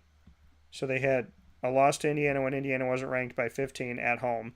Then they lost to them on the road when Indiana was 14th in the country, lost by 3. So they had a better game. Again, a quality road loss, if that exists. Then they beat Northwestern at home by 4 when Northwestern was 21st in the country. They lost at Ohio State by 12 when Ohio State wasn't ranked. They lost to Purdue by 5 on the road. And they did nothing in the conference tournament, losing to Penn State by 3 in the Big Ten tournament and getting bumped out. So Illinois beat UCLA and beat Texas, and that's why I believe they're in the tournament. So there you go. Arkansas Razorbacks for the SEC, 13 losses, folks. You would think they're a Big Ten team. So 13 losses getting in the tournament. 13 losses. They lost to Creighton.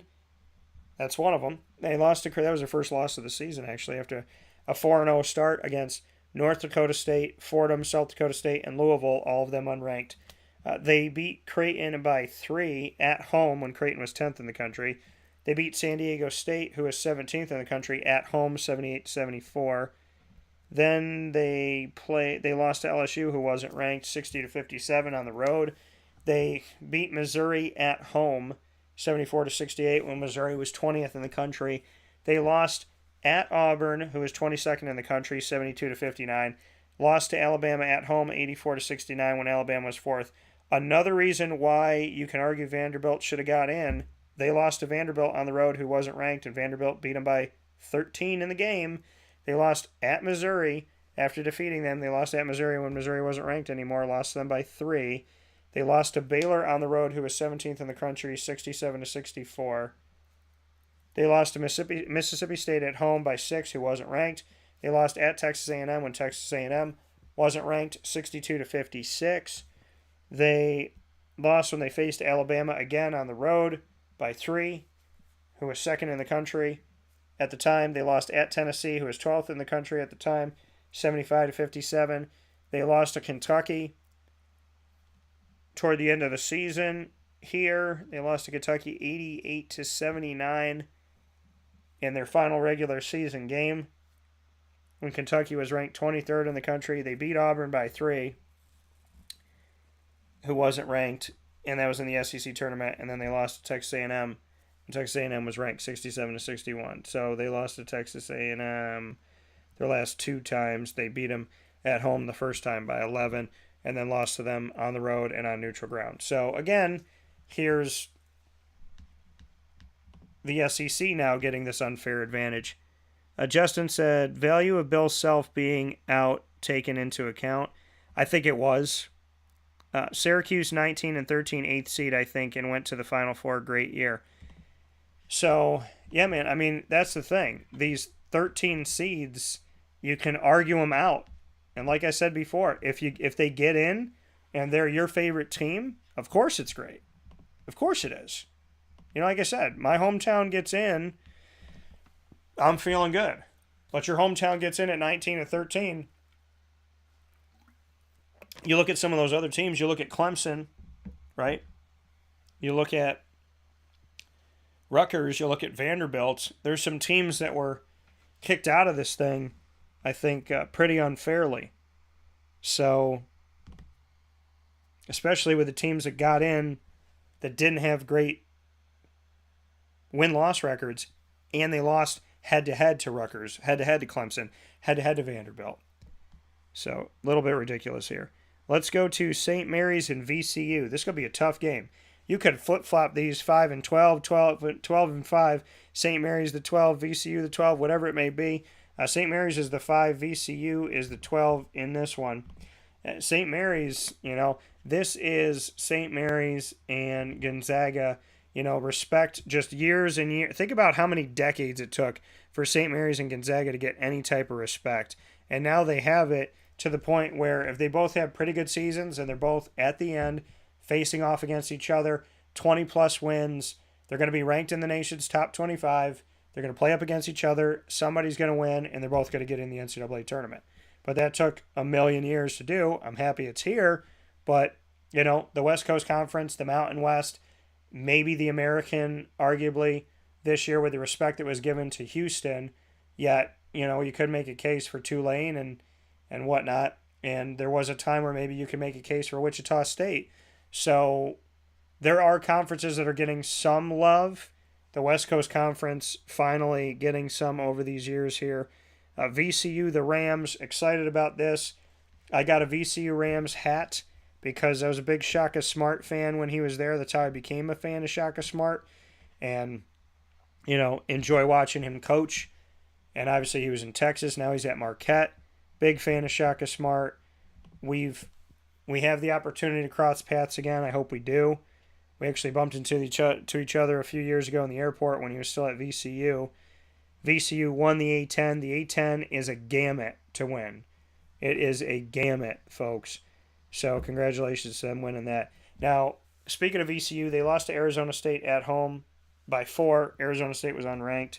They lost at Memphis by 15 out of conference, and Memphis was unranked at the time as well. Speaking about VCU, they beat Kennesaw State by 3, who was unranked, who made the tournament. They beat Vanderbilt, so there's something there for VCU, 70-65, that some other teams can't hang their hat on. They lost at Temple, who didn't make the tournament, unranked by 10. They lost to Jacksonville at home by 9, who's unranked. They beat Howard, who's in the same bracket as they are. Howard was unranked. They beat him by 10. They lost to Duquesne by 9 on the road. Duquesne was unranked. They lost to St. Bonaventure by 3 at home, who was unranked. They lost to Dayton at home by 4, who was unranked at the time of play. But then they came back and beat Dayton 68-56. So lost to Dayton on the road by 4, beat them in the championship by 12.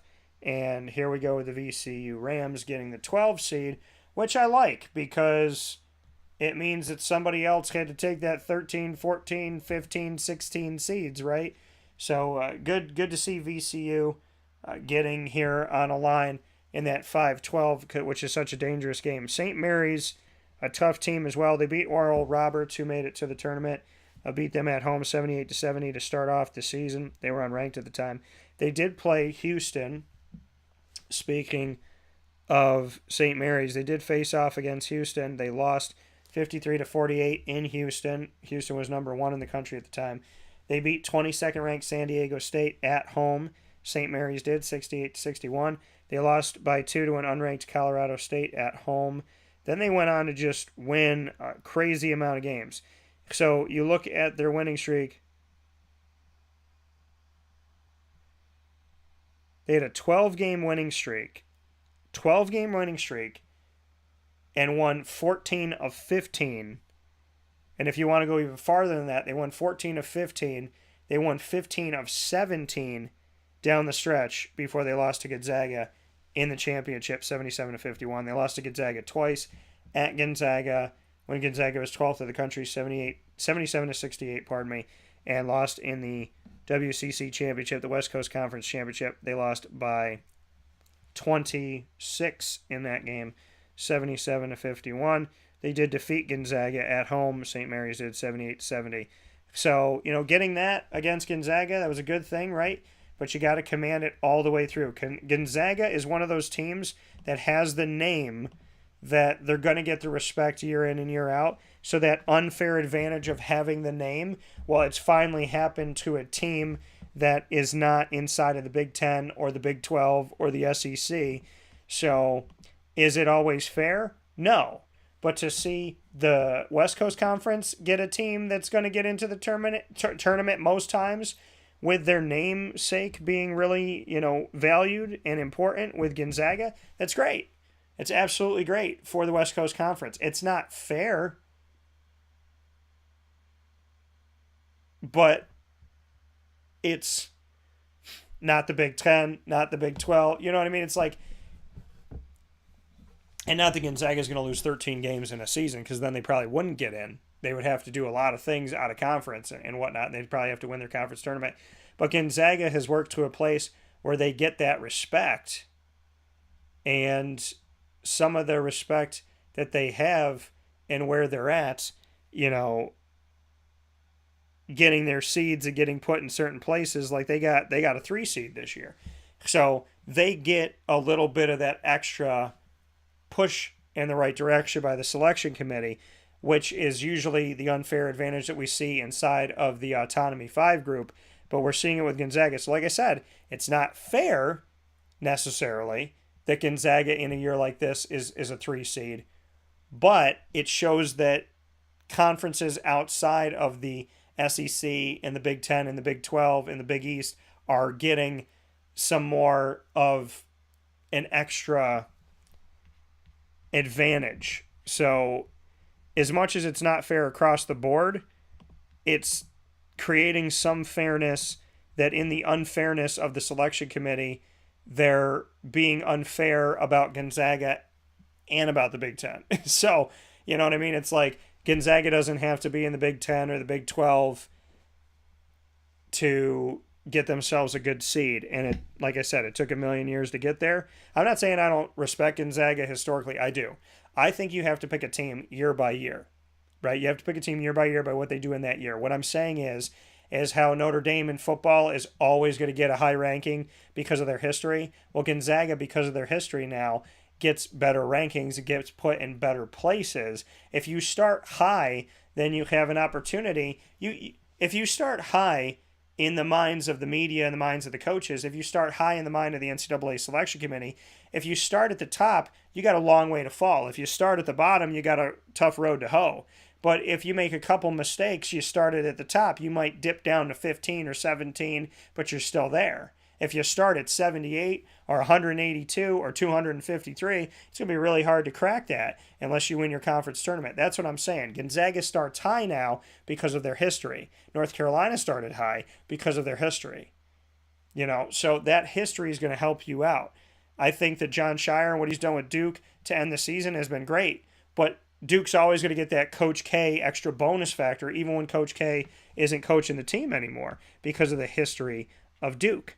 So the fact that Gonzaga is getting an arguable unfair advantage now is unique, because I don't think a lot of teams can say that if they're not in the Big 10 or the Big 12 or the SEC. Taking a look at the next matchup that we have here, we have UConn, who has definitely come up here in recent years. You remember when UConn used to be really, really good? Remember that? Remember when UConn was just killing it out there? Jim Calhoun. And then Kevin Ali, there was some success. And now, here goes UConn again. Whereas the women's basketball team, to some, has dipped a little bit, the men's basketball team is rising up the charts. Dan Hurley as their head coach, looking at him and what he's done. Credit goes out to him and his team here as we take a look at UConn as the 4 seed in this year's tournament, and they're going to be the 4 seed in the West bracket. So taking a look at UConn, guess what? This is where things get cool. UConn used to play Louisville in the Big East, and UConn is now playing a coach that used to go up against them in the old Big East. That being Rick Pitino, as Rick Pitino is the head coach of the Iona Gals. The Iona Gals won the MAC, the Metro Atlantic Athletic Conference, the MAAC. They won that. They're 27-7 this year, and we look to see ranked team-wise who they played. They did not play a ranked team this season. They beat Marist in the championship 76-55, so Iona ends up getting this one. And again, you know, you get to put Rick Pitino up against UConn. You can't tell me that somebody was looking at this going, yeah, let's do that. Let's, you know, if we're going to seed UConn there, then let's get Pitino as a 13 seed here. UConn and Dan Hurley, they're 25-8. They finished first in the Big East. Well, they were first in the Big East, and then they kind of dipped off here. So they had an opportunity to be first in the Big East. They did not finish that way, so pardon me on that. They started the season off against Stonehill, beat them 85-54. UConn did. Now I mentioned Stonehill because they were in the NE10 in Division 2, where Lemoyne currently plays, and if Lemoyne were to go Division 1, there are teams that have already done it from the NE10 like Merrimack and Stonehill. And Stonehill had a darn good season, and Merrimack won their conference tournament, and they didn't let them in because they had to wait 4 years of probation from going D2 to D1. You don't have to wait a year in residency in the transfer portal anymore. So if a player doesn't have to, a school shouldn't have to. They should not have to do this punishment of you can't play in the tournament. Why would you have Merrimack play in their conference tournament, win their conference tournament? They were the number 1 seed in the conference tournament, and yet they don't have the opportunity to get in here. So it's crazy. It's crazy. It's absolutely crazy that Merrimack isn't in there. And we'll talk about that later on in the week as my annoying moment of the week, I am sure. Now, UConn did play Oregon out of conference. They beat them 83-59 at home. They were unranked. They beat Alabama when Alabama was ranked 18th in the country. Alabama's the number 1 overall seed now. So that's going to hold weight for UConn. Helps them get on that 4 seed line. They beat Alabama at home 82-67. Iowa State, who ended up being ranked, they beat them at home 71-53. Now, they weren't ranked at the time. We go down the line here. They lost at Xavier, who was 22nd in the country. Lost to them by 10 at the time on the road. Lost to Providence, who was unranked at the time, on the road by 12. They lost to Marquette on the road 82-76 when they were 25th in the country. They lost to St. John's at home by 11. They lost to Seton Hall by 1 on the road. They lost to Xavier when they faced them again at home. 13th ranked team in the country at the time, 82-79, lost by 3. Then they lost to Creighton on the road when Creighton was 23rd in the nation, 56-53. When Providence got ranked at 20th overall, they beat them at home, 87-69. So they were able to get that victory to avenge their loss on the road before Providence was ranked. And then they went through and lost to Marquette 70-68 when Marquette was ranked 6th in the nation in the Big East tournament. So UConn, again, if you beat one of the 1 seeds and you have a winning record, if you got 20 wins and you beat a team that ended up being a 1 seed, you're getting in the tournament. And depending on what conference you're in, you could get yourself a nice seed. UConn's in a conference that I feel the committee respects, and they put them as a 4 seed, not too shabby. TCU is going to play a play-in game here, or TCU is going to play up against a play-in game. Arizona State and Nevada are going to be the 11 seeds going up against each other for the right to get in to play 6-seeded TCU in the West bracket. So let's go to the play-in game first. We'll go to Arizona State and Nevada. Arizona State 22-12. Nevada 22-10. Let's go to Arizona State first. The Arizona State Sun Devils in the Pac-12. Take a look at them right now. They lost to Texas Southern, who is a 16 seed once again this season. They lost to Texas Southern in their second game of the season. Lost to Texas Southern. That game was on the road.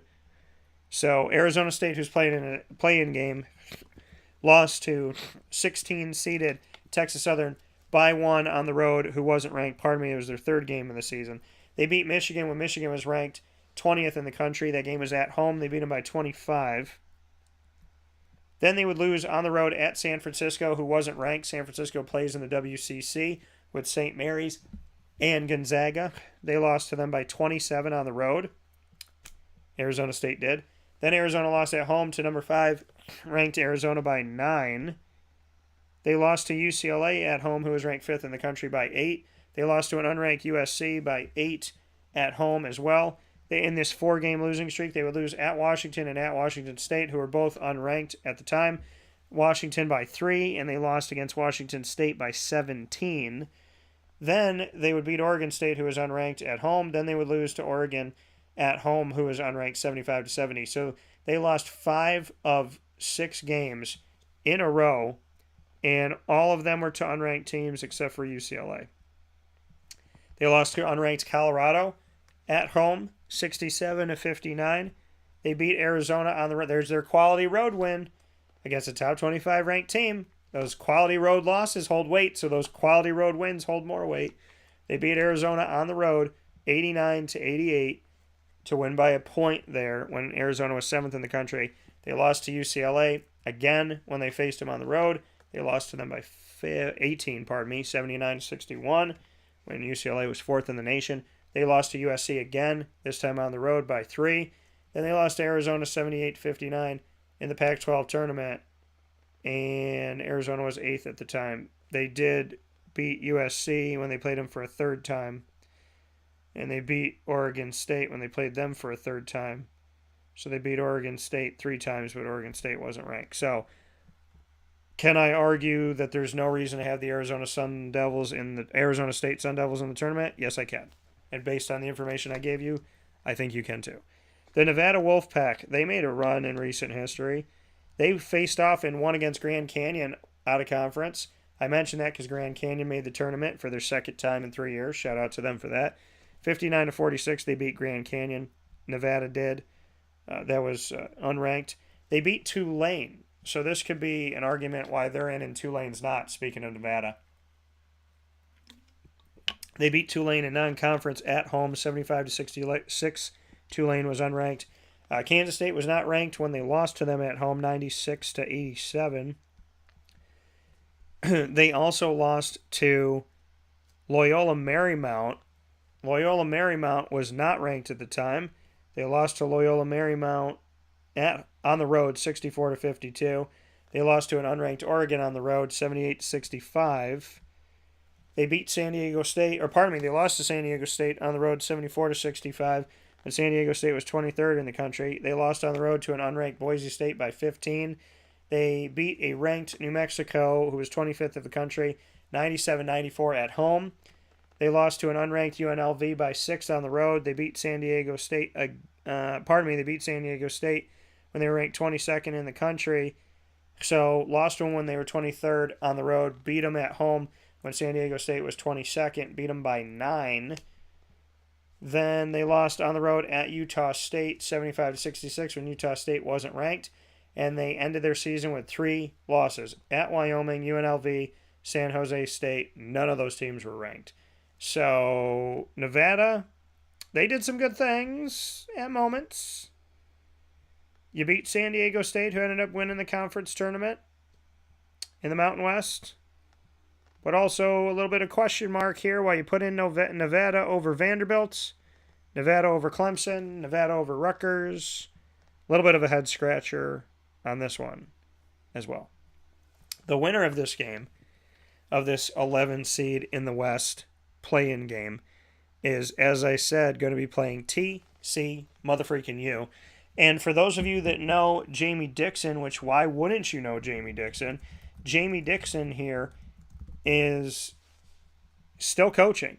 Jamie Dixon coached at Pitt for a million years, and now he's been coaching at TCU for a bunch of years as well.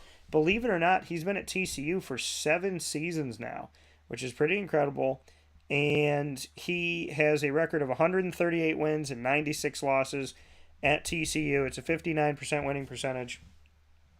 In his time at Pittsburgh, he was 328 and 123 for a 72.7% winning percentage. Jamie Dixon continuing to coach. He coached Pittsburgh through the Big East for all but 3 seasons. He did 3 seasons of them in the ACC. He led them to 26-10, 19-15, and 21-12. With TCU, he's gone 24-15, 21-12, 23-14, 16-16, 12-14, the one losing season, which was the COVID year, 21-13, and 21-12. So he's won at least 21 games in 5 of his 7 seasons with TCU, and now they are a 6 seed. So we'll take a look at the TCU Horned Frogs of the Big Old 12, and they could have been in the Big East. Remember, there was a time they lost to Northwestern State this season. Speaking of TCU, who is a 6 seed. Again, the Big 12 getting a lot of love here. They lost to Northwestern State, an unranked team, at home by a point. TCU did. They beat a ranked Iowa at home, 25th in the country, beat them by 13. They beat a ranked, well, here's your quality road win. Beat Baylor on the road, 19th in the country by a point. Lost to 25th ranked Iowa State at home by 2. lost at Texas by 4. There's your quality win against a top 10 team. Texas was 10 at the time. And again, our quality road loss is what I was saying here.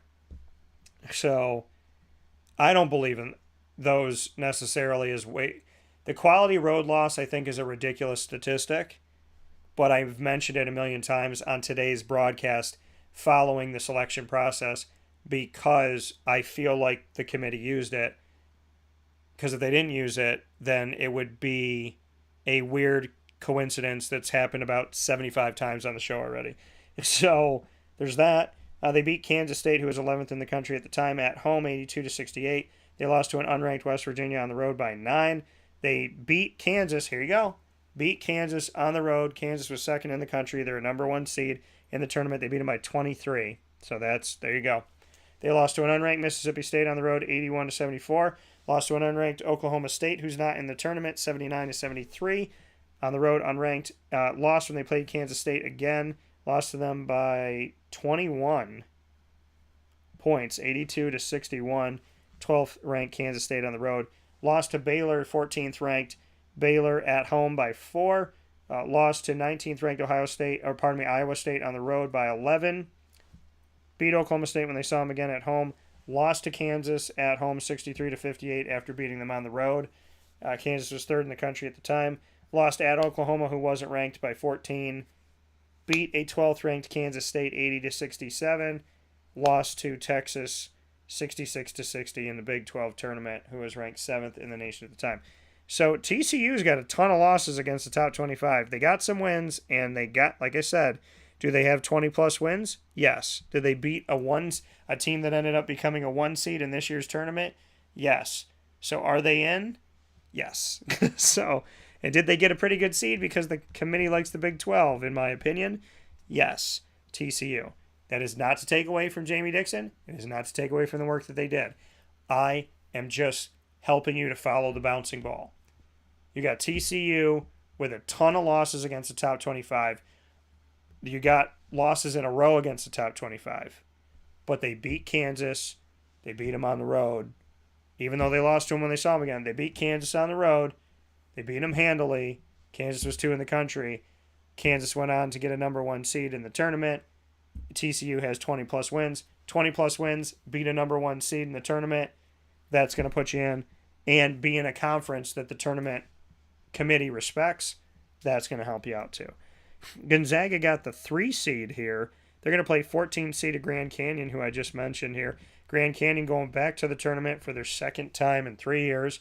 Grand Canyon was not always a Division I school, so shout out to Grand Canyon for doing great with a shorter history and punching their ticket twice in the last 3 years. I don't like that they're playing Gonzaga because I think a lot of people want Grand Canyon to win as one of their upsets, but Gonzaga, no matter how good this team has been, and that they've been a number 1 seed, they've been to the national championship. I invest in a fund that advances innovations. Even though that this has happened a bunch of times, it still leaves us with the reality that Gonzaga is still an underdog because they play in the West Coast Conference. So you got an underdog that's a 3rd seed, and you have an underdog that's a 14 seed. And I think a lot of people would love to buy T-shirts of Grand Canyon and Gonzaga, see them both make it far in the tournament, but that can't happen because they're playing each other. So with that being said, let's look at the Grand Canyon Lopes. They have 24-11 this season. They won the WAC. Did they play any ranked? Now, they played at Nevada, who made the tournament. They lost 59-46. Nevada wasn't ranked. They lost to Wichita State, who did not make the tournament. They lost to them by 12, and that was at home. They lost to Loyola Marymount as well. They lost to them at home by 4. They lost to North Texas, who's going to be joining the American Athletic from Conference USA. They lost to them by 2 at home. They lost to Stephen F. Austin, who made a really good run in the tournament when Syracuse was in the tournament in 2000 and... Was it 2016? 2016 they played in St. Louis? I think it was, in the first part of the tournament. So, yeah, back in 2016, a few years back here. Yeah, so, 7 years ago, Stephen F. Austin made a pretty good run. So they lost to Stephen F. Austin on the road, beat him at home. Just mentioning that. Stephen F. Austin wasn't ranked. They lost to an unranked Utah Valley team. They lost to an unranked California Baptist team. Raise your hand if you knew that that was a school. CBU. They lost to Seattle U. Then they beat them when they played them again. But they beat Southern Utah 84-66 to win the WAC. So Grand Canyon is back in. And they got a 14 seed, which I thought was generous because seeing the schedule they had and the teams that they lost to, I would think that they were going to put Grand Canyon as a 15. Probably. Well, they put them as a 14. Gonzaga, 28-5 this season. They won the West Coast Conference tournament, but they didn't have the easiest of seasons. Not as good as they've looked in the past. Now, they lost on the road at Texas, 93-74, when Texas was 11th in the country. They they beat Kentucky at home when Kentucky was 4th, 88-72, the very next game after losing to Texas.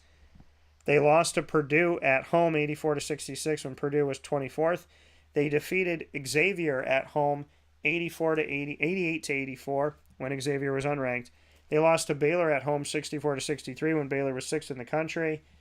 They defeated Alabama by 10 when Gonzaga, yes, again, here we go, a ranked win against one of the teams that makes the number one seed, and they're the number one overall seed. So you got 20-plus wins.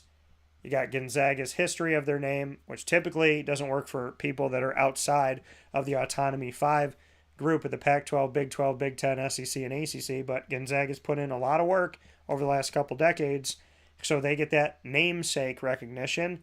They beat Alabama. They got 20-plus wins. Alabama's the number one overall seed. They beat them when Alabama was 4th in the country, and they beat them by 10, and they beat them at home. They lost to Loyola Marymount. I don't know why Loyola Marymount's not in this tournament. I've named 3 teams that have lost to them already that have made the tournament. They lost to them at home, 68-67. Loyola Marymount was not ranked. They lost at St. Mary's the first time they saw them this year by 8 on the road when St. Mary's was 18th in the country. They played Loyola Marymount a second time on the road and beat them by 33. Then they beat St. Mary's twice in their last 4 games. St. Mary's was 15th in the country when they beat them 77-68 at home in Gonzaga, and they beat them in the WCC tournament when they were 16th in the country, 77-51. Gonzaga could have been a 4 or a 5 seed. They give them a 3 seed, which is them getting arguably an unfair advantage as the only team that has gotten that to the point we've talked about that's not in the Big 12, the SEC, or the Big 10. So it is an unfair advantage, but it does come in a unique situation because they're playing in the WCC. The next game that we have here is a 7-10 matchup in the West, Northwestern and Boise State. This game should be wide open on your bracket. Northwestern and Boise State. Boise State with the Smurf turf for football. Boise State 24-9. They are the 10 seed here. And the Boise State Broncos lost to Utah State, and Utah State lost to San Diego State, which means that the Broncos didn't even make the finals, but the Mountain West has 4 teams in this year. So like Gonzaga and St. Mary's of the West Coast Conference, here's a conference getting teams in, getting respect, not having to win their conference tournament championship, and not even have to play in the conference tournament championship game getting in. The Mountain West put in a lot of body of work over a long period of time, getting some respect, because the Boise State Broncos, they're a 10 seed, and they lost 3 of their last 5 games. 2 of those to Utah State, who also made the tournament. On the road and in the tournament, they lost to them. They lost at San Jose State, who's not ranked, 74-68. They lost at San Diego State, who they lost them by 20 on the road when San Diego State was 22nd in the nation. They lost in an unranked New Mexico by 2, but New Mexico was ranked at a point this season. They lost by 2 at Nevada, who made the tournament. 74-72, they were unranked. They weren't ranked at the time. They lost to an unranked Santa Clara on the road, 73-58. They lost to UNC Charlotte, who's joining the American from Conference USA this coming season. They lost them 54-42 at home. Charlotte was not ranked. They lost to San Diego State, Boise State did. and they were unranked, and that game was at home, South Dakota State, and they lost that game by 2. So you can argue that Boise State shouldn't even be in this tournament. They didn't play in their conference championship. They didn't win their conference championship, and they got a bunch of these losses, and they have these losses to unranked teams. However, Boise State's in, and they're a 10 seed from the Mountain West, because the Mountain West getting some publicity. Mountain West getting more love than the American Athletic. Interesting. The Northwestern Wildcats coming from the Big Ten. Yet another Big Ten team. I think it was a prerequisite this year in the Big Ten to get 11 to 13 losses. Not all the teams, but a bunch of them have them here. They might be the conference that has the most 11 to 13 losses teams that I've ever seen in the same tournament in the same year. Crazy. So let's look at here. They had a 43 to 42 loss when Auburn was 13th in the country. That game was at home. They lost to Pitt, who has a play-in game in the tournament. They lost to Pitt at home. Pitt was unranked, speaking of Northwestern. They lost to Pitt by 29 points, 87 to 58. They beat a ranked Michigan State, who was 20th in the country at the time, on the road, 70 to 63. There's your road win against a ranked team. They lost to unranked Ohio State at home, 73 to 57. They beat Indiana on the road by 1, who was 15th in the country. There's your other road win. They lost at home by 3 against unranked Rutgers. They lost on the road at Michigan against unranked Michigan Wolverines. They lost them by 7. They lost to Iowa when Iowa wasn't ranked on the road by 16. They lost to Michigan again at home, who wasn't ranked still, lost them by 17. They beat, well, here you go. Here you go, Northwestern. Why are they in? They beat one of the number 1 seeds. They beat Purdue at home, 64 to 58. And you haven't had to have road. Now, they do have a couple road wins against the nation's top 25. So they have that, and they have the win against Purdue. They beat Indiana at home, 64 to 62, and Indiana was 14th in the country. Lost to Illinois and Maryland, both on the road, both unranked at the time. Illinois by 4, and Maryland they lost to by almost 20. Then they lost to Penn State by 3 at home, who wasn't ranked. They beat Rutgers 65-53, so they have the case above Rutgers. And they lost to Penn State in the beginning of the Big Ten tournament. That's the thing with the Big Ten tournament. Some of these teams didn't even have to show up. It's crazy. So Penn State 67-65 win over Northwestern. So Northwestern lost that game in the Big Ten tournament. But again, they have 20-plus wins, a win over a 1 seed in Purdue, and they have 2 road wins against the top 25, albeit teams that were ranked in the Big Ten, but there you go. So the Big Ten gets respect. You beat top 25. A top 25 win is a top 25 win, in or out of conference. So there you go. They got it, and here we are. So that's where Northwestern is. So I can understand why they put them in the tournament. They gave them a 7 seed, and it's going to be interesting because Boise State's got nothing to lose, and Boise State arguably did not do anything to get in the tournament, and they're a 10 seed. So I'm surprised Boise State's not like a 12 here. UCLA rounds out the bracket against UNC Asheville. Figure out which one of these won their conference tournament. I'm kidding. So, because, teams like UNC Asheville and College of Charleston and so on and so forth, they don't get looks unless they win their conference tournament. UNC Asheville Bulldogs, they won the Big South 27-7 this season. They did not play a ranked, they did.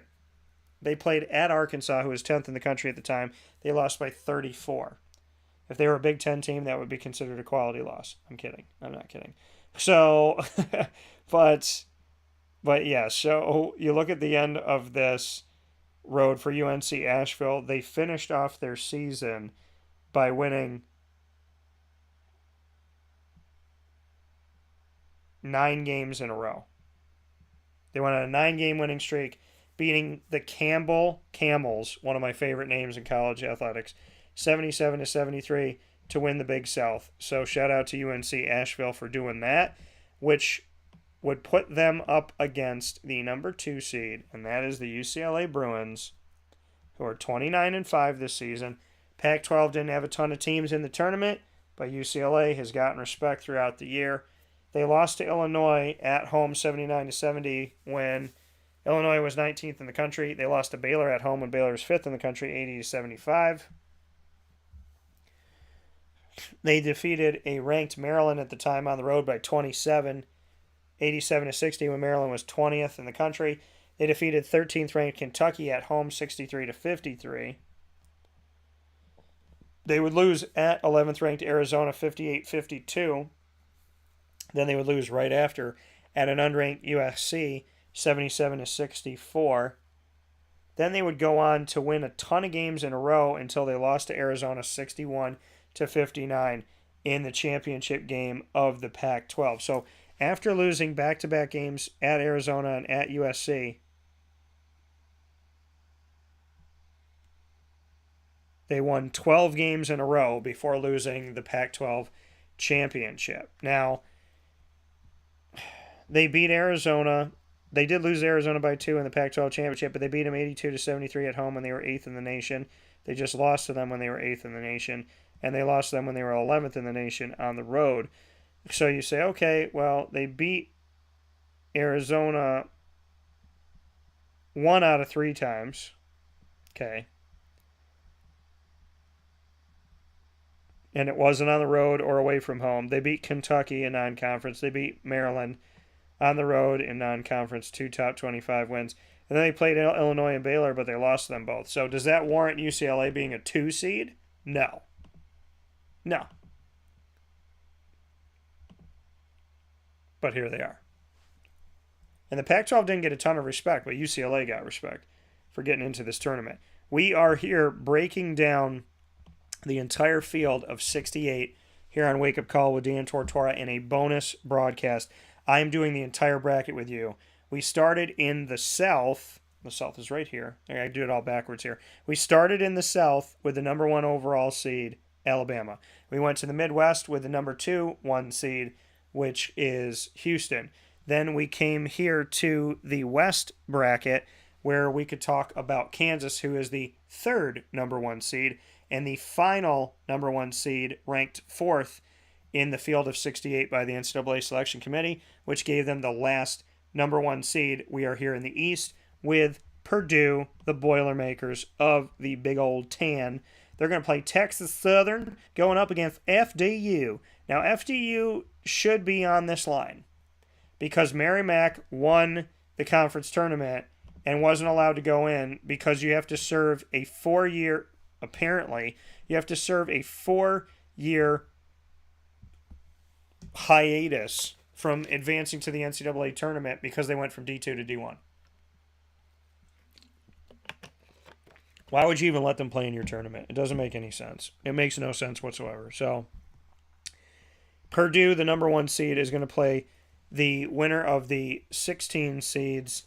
That this is the other 16 seed playing matchup. Texas Southern, who's always a 16 seed. I would love to have them as like a 15 seed. Let's put them somewhere else, maybe a 14. So Texas Southern is going to be going up against Fairleigh Dickinson, and we'll go to Fairleigh Dickinson first. Again, no offense to Fairleigh Dickinson and the Knights. They're in the NEC. They weren't the number 1 team going into the NEC tournament. That was Merrimack. They didn't win the conference tournament. That was Merrimack. But because of some ridiculous, stupid rule, they are, Merrimack can't make it in to the championship. So why even play the game? So the team that played them and lost gets to go in. They didn't play a ranked team all season. They lost to Merrimack 67-66. They lost to Merrimack 78-71 on the road earlier on in the season, and they lost to Merrimack at home 71-63. So they lost to the team that actually won the NEC 3 out of 3 times this year. Their record's 19-15. So again, no offense to Fairleigh Dickinson, it's not their fault that there's a dumb rule, but Merrimack should be in the tournament right now, and they shouldn't be a 16 seed if they were. Texas Southern 14-20. They should be a 16 seed. I believe they're the only team in the field of 68 for men's Division I in this NCAA tournament of 2023 that has a losing record. If they were in the Big Ten, they would probably be glorified for having 20 losses, but they're 14-20. I'm making jokes here. I'm just having some fun with the overall theme of the selection committee this year and last year. with the love that they had, the love affair with the Big Ten, and not caring if the Big Ten has 13 losses and actually enjoying if they have 13 losses, it feels like. So very, very strange here. So taking a look at this, and Texas Southern 14-20, but they won the SWAC. That's the only reason why they're in here. They beat Grambling 61-58 in the end. There's not much I have to say about this. Texas Southern, I believe in other years, should not be a 16 seed, but if there was such thing as a 17 seed, they would be it this year because they're the only team in the tournament with a losing record. And that's happened seldomly, but if you win your conference tournament, you're in. So they're going to play the likes of Purdue. This is the thing that's so weird. Purdue got like the best 16 matchup. They got the matchup of a team that shouldn't be in the tournament, Fairleigh Dickinson, because Merrimack had this stupid, ridiculous loophole. And then you have a losing record team that won their conference tournament. So even though Purdue is the 4th overall 1 seed, they're getting treated like they're the 1st overall 1 seed because of the 16 seeds they'll be playing in Texas Southern and Fairleigh Dickinson. Purdue this season defeated Marquette, who wasn't ranked at the time, defeated them at home 75-70.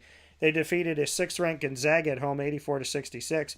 Right after that, they defeated an 8th-ranked Duke at home 75-56. They started off the season winning. They started off with,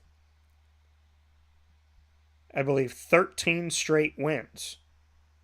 13 straight wins. They started the season off here. I'm going to check my math here really quick. Yeah, 13. So 13 straight wins before they lost to Rutgers, who again is not in the tournament. Lost to Rutgers 65-64 at home. And then after doing that, they got back to winning. They beat Ohio State on the road. Ohio State was 24th in the nation, beat them 71-69.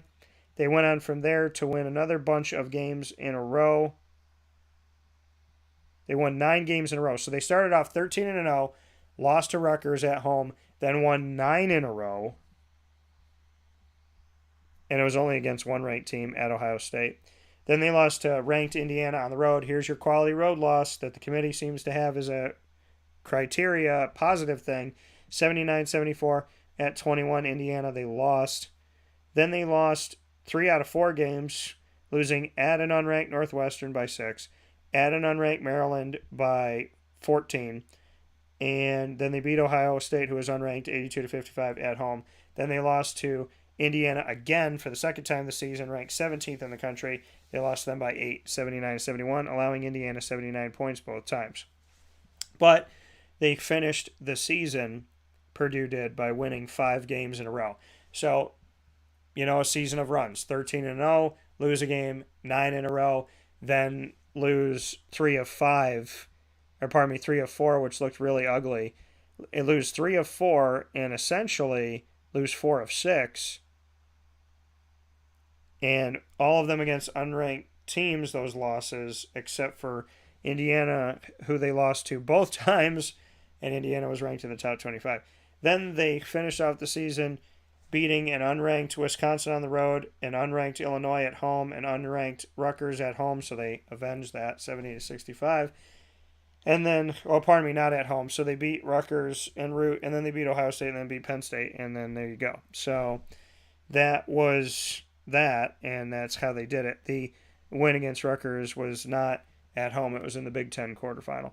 So, so Purdue, as far as ranked wins, doesn't look overly crazy good, but when you look at how things shook out, Duke won their conference tournament. Gonzaga won their conference tournament. They were both ranked in the top 10 when they played them. Marquette won their conference tournament, who wasn't ranked when they played them, but they beat them. All those games were at home, though, mind you. So, Purdue doesn't look as great, so I can understand Purdue being where they are, being the 4th overall number 1 seed. So, but I still think they have the 2 worst 16 seeds going up against each other for the right to play them. So, they did luck out, even though they're allegedly the 4th best 1 seed, according to the committee. We look to the 8-9 matchup in the East as we finish off our bracket breakdown. Memphis takes on FAU. Here's the cool thing here. Memphis and FAU are both going to be in the American Athletic next year. Memphis has been. It'll be a decade next year for them. It'll be FAU's first season there. So these two teams are going to play in the NCAA tournament, and then they're going to play in the American against each other all the time, which is very cool. Kind of an interesting story. So let's go to Memphis and FAU. We're going to go to FAU, who won over UAB, who's also going to be joining the American Athletic Conference. FAU defeated UAB in the conference in their last year of Conference USA tournament. And looking at the games they played here, they lost to an unranked Ole Miss on the road, 80-67.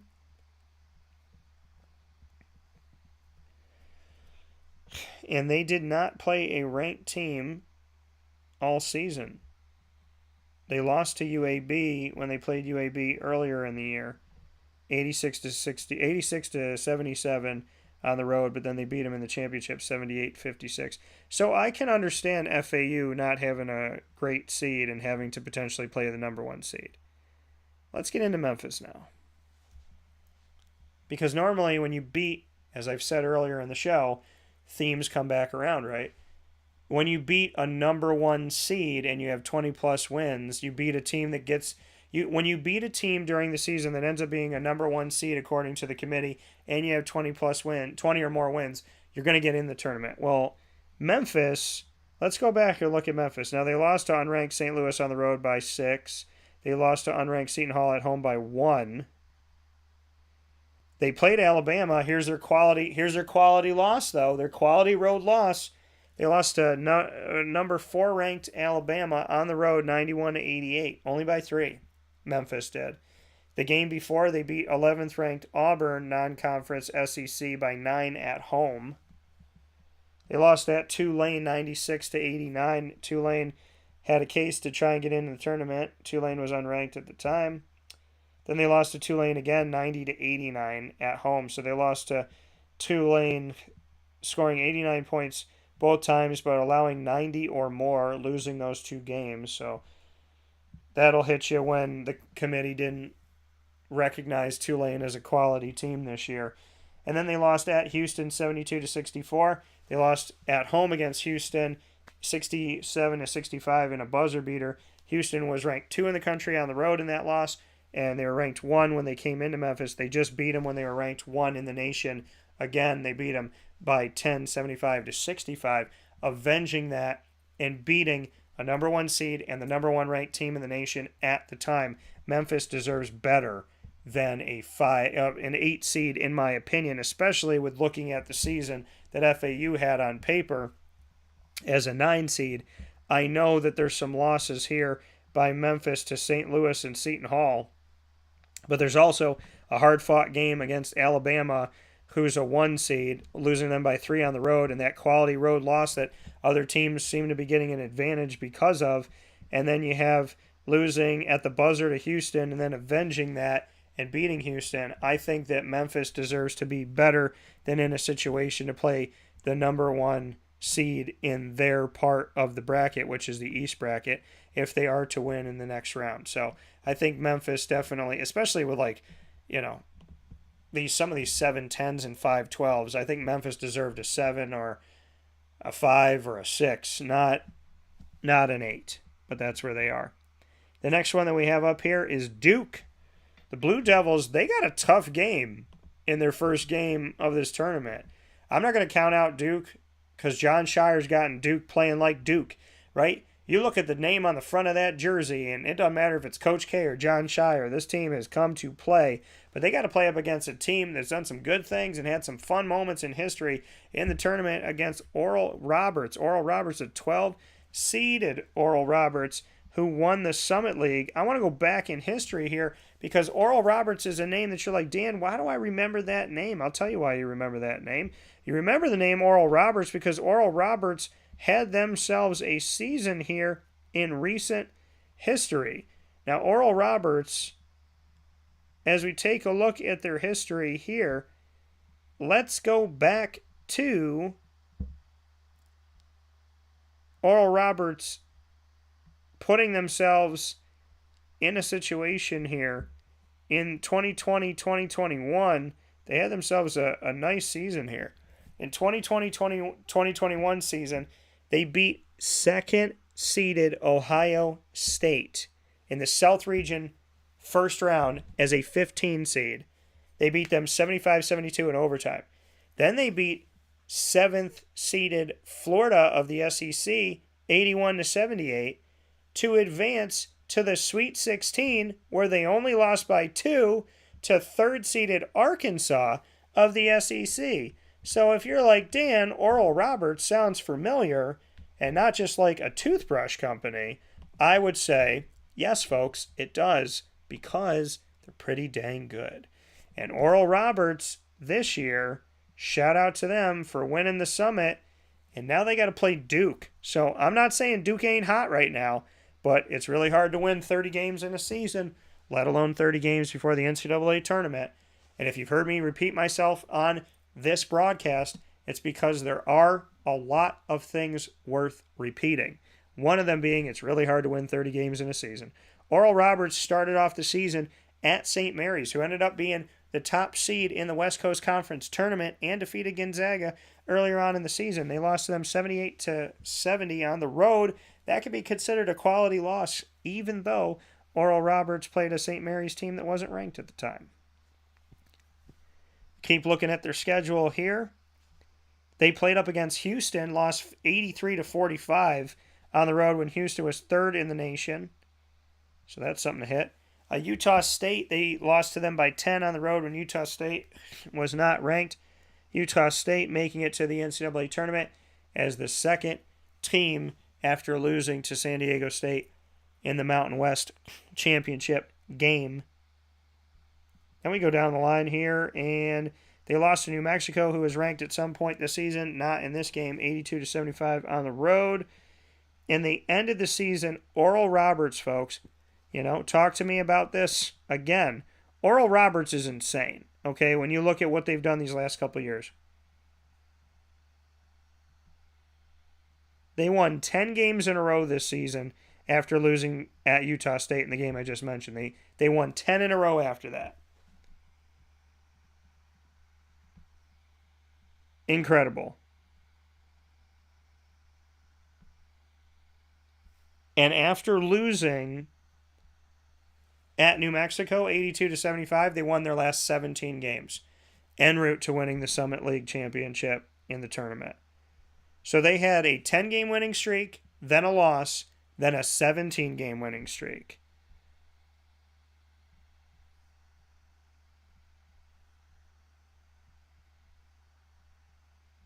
Incredible. Absolutely incredible.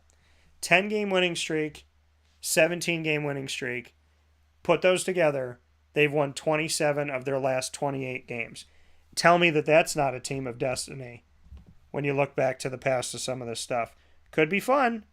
Sean said Purdue always disappoints this year. Many teams could win. I agree. I think Purdue on like a 3 line is good. I think Purdue as a 1, you get it. Listen, Purdue's got to play Memphis or FAU in the next round. I think Memphis can beat Purdue. I really do. I got to look more into FAU. I'm not going to lie about that. I'm always a truthful person here, on and off the air.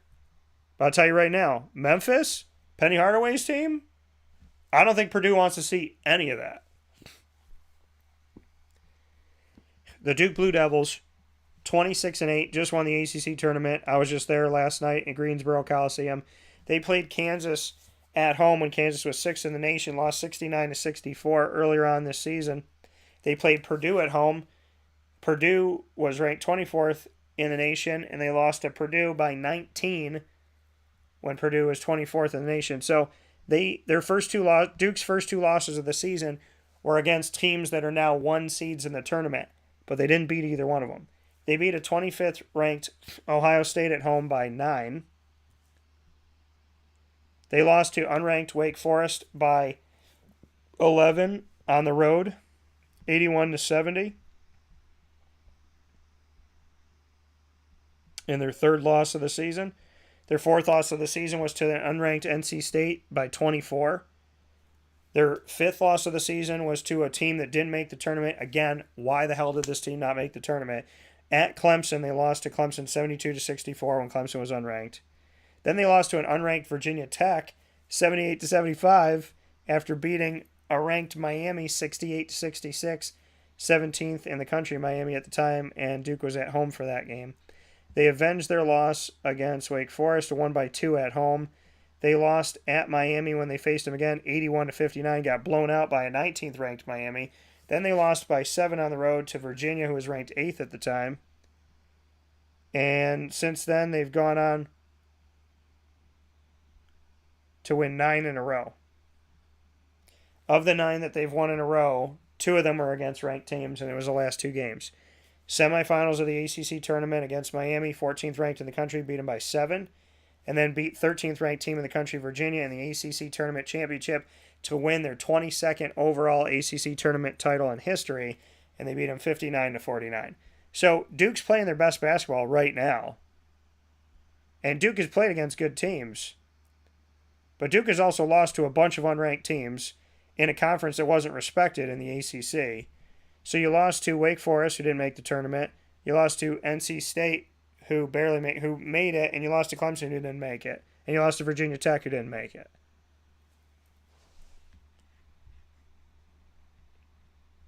Yet they have Duke on the 5th line and Memphis on the 8th. Just saying. I'm not saying Duke isn't dangerous right now. I'm saying Oral Roberts is dangerous as well, and I'm saying Duke is not a 5 seed. That's what I'm saying. Tennessee at Louisiana. I love Louisiana. The raging mother-freaking Cajuns. Love it. Louisiana, 13 seed. Tennessee, a 4 seed. Tennessee is a 4 seed with 10 losses. Louisiana is a 13 seed. They were 26-7 this season. They won the Sun Belt. They started off their season with a 5-game winning streak. Did not play a ranked team, though. They lost to Drake, who made the tournament on the road, non-conference, 76-64. Drake wasn't ranked. Then they went on another 5. So they started off the season on a 5-game winning streak, lost to Drake, went on another 5-game winning streak. No ranked teams, though. Then they lost at Texas, 100-72, when Texas was 7th in the country. That was the start of a 3-game losing streak. And since then, they won 10 in a row before losing 3 of 4, and they've won 5 in a row again. So they won 5 in a row 3 times, 10 in a row this season. So they've had runs of 5 wins or more in a row 4 times this season. 5 in a row, 5 in a row, 5 in a row, 10 in a row. Shout out to the Raging Cajuns to paint a little picture of that. Granted, they're not doing it against ranked teams, but they're making runs. And you give credit where credit's due. You got streaks of 5 wins in a row or more, tough to do. 10 in a row, really tough to do. They're playing the Tennessee Volunteers, who are of the SEC, 23-10 Tennessee, who lost their second game of the season, 78-66 against Colorado at home. And Tennessee, besides that loss, so they started off the season 1-1, and then they won 8 in a row after that loss. 8 in a row and 9 of 10. And that included a win over USC, who wasn't ranked at the time, who made the tournament, 73-66. A win over Kansas, who again became a number 1 seed. So this is big for Tennessee. Out of conference, win over Kansas, 3rd in the nation at the time, becomes a 1 seed, 64-50. That's a big time win. That's going to get Tennessee on a line of 2, 3, or 4 in the tournament because they're in the SEC. They beat Kansas, who became a number 1 seed. They did it handily, and Kansas was ranked at the time 3rd in the nation. They beat a 13th ranked Maryland team at the time by 3 at home. They lost right after that on the road to Arizona, who was 9th in the country, by 5. There's your quality road win by 2 possessions or less. They lost to an unranked Kentucky at home by 7. They lost to an unranked Florida by 13 on the road. Then they beat 25th ranked Auburn 46-43 at home. They lost again. Why is Vanderbilt not in the tournament? They lost at Vanderbilt, Tennessee. Tennessee's a 4 seed, and they lost to Vanderbilt, who wasn't ranked. They lost by 1. Then they lost to Missouri 86-85 by 1 at home. Then they defeated Bam Bam Alabama, who was ranked number 1 in the country at the time and is the number 1 overall seed. They beat them 68-59. Then they lost to Kentucky again, unranked, on the road this time, 66-54. Lost to 25-ranked Texas A&M on the road, 68-63. Then they lost to an unranked Auburn on the road, 79-70. And they lost to Missouri, 25th ranked team, 79-71. And that game was in the SEC tournament. Maybe this is another reason why Missouri made it in the tournament, because Missouri beat a Tennessee team that beat 2 of the number 1 seeds in the tournament this year in Alabama and Kansas. So am I surprised that Tennessee is a 4 seed? No. Why? Because they beat 2 number 1 seeds. They had 20-plus wins. So I'm not surprised at all that they're a 4. To me, if you have 20-plus wins and you beat a number 1 seed, let alone 2 number 1 seeds, you're going to be ranked pretty high. Sean said, Memphis is a bunch of unbelievable athletes. They should have beat Houston last week. Yeah, so we talk about that buzzer beater. Sean said, Tennessee lost one of their studs recently.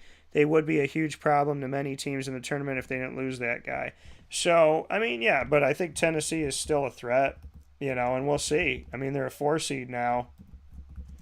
So, we'll see where they go from here.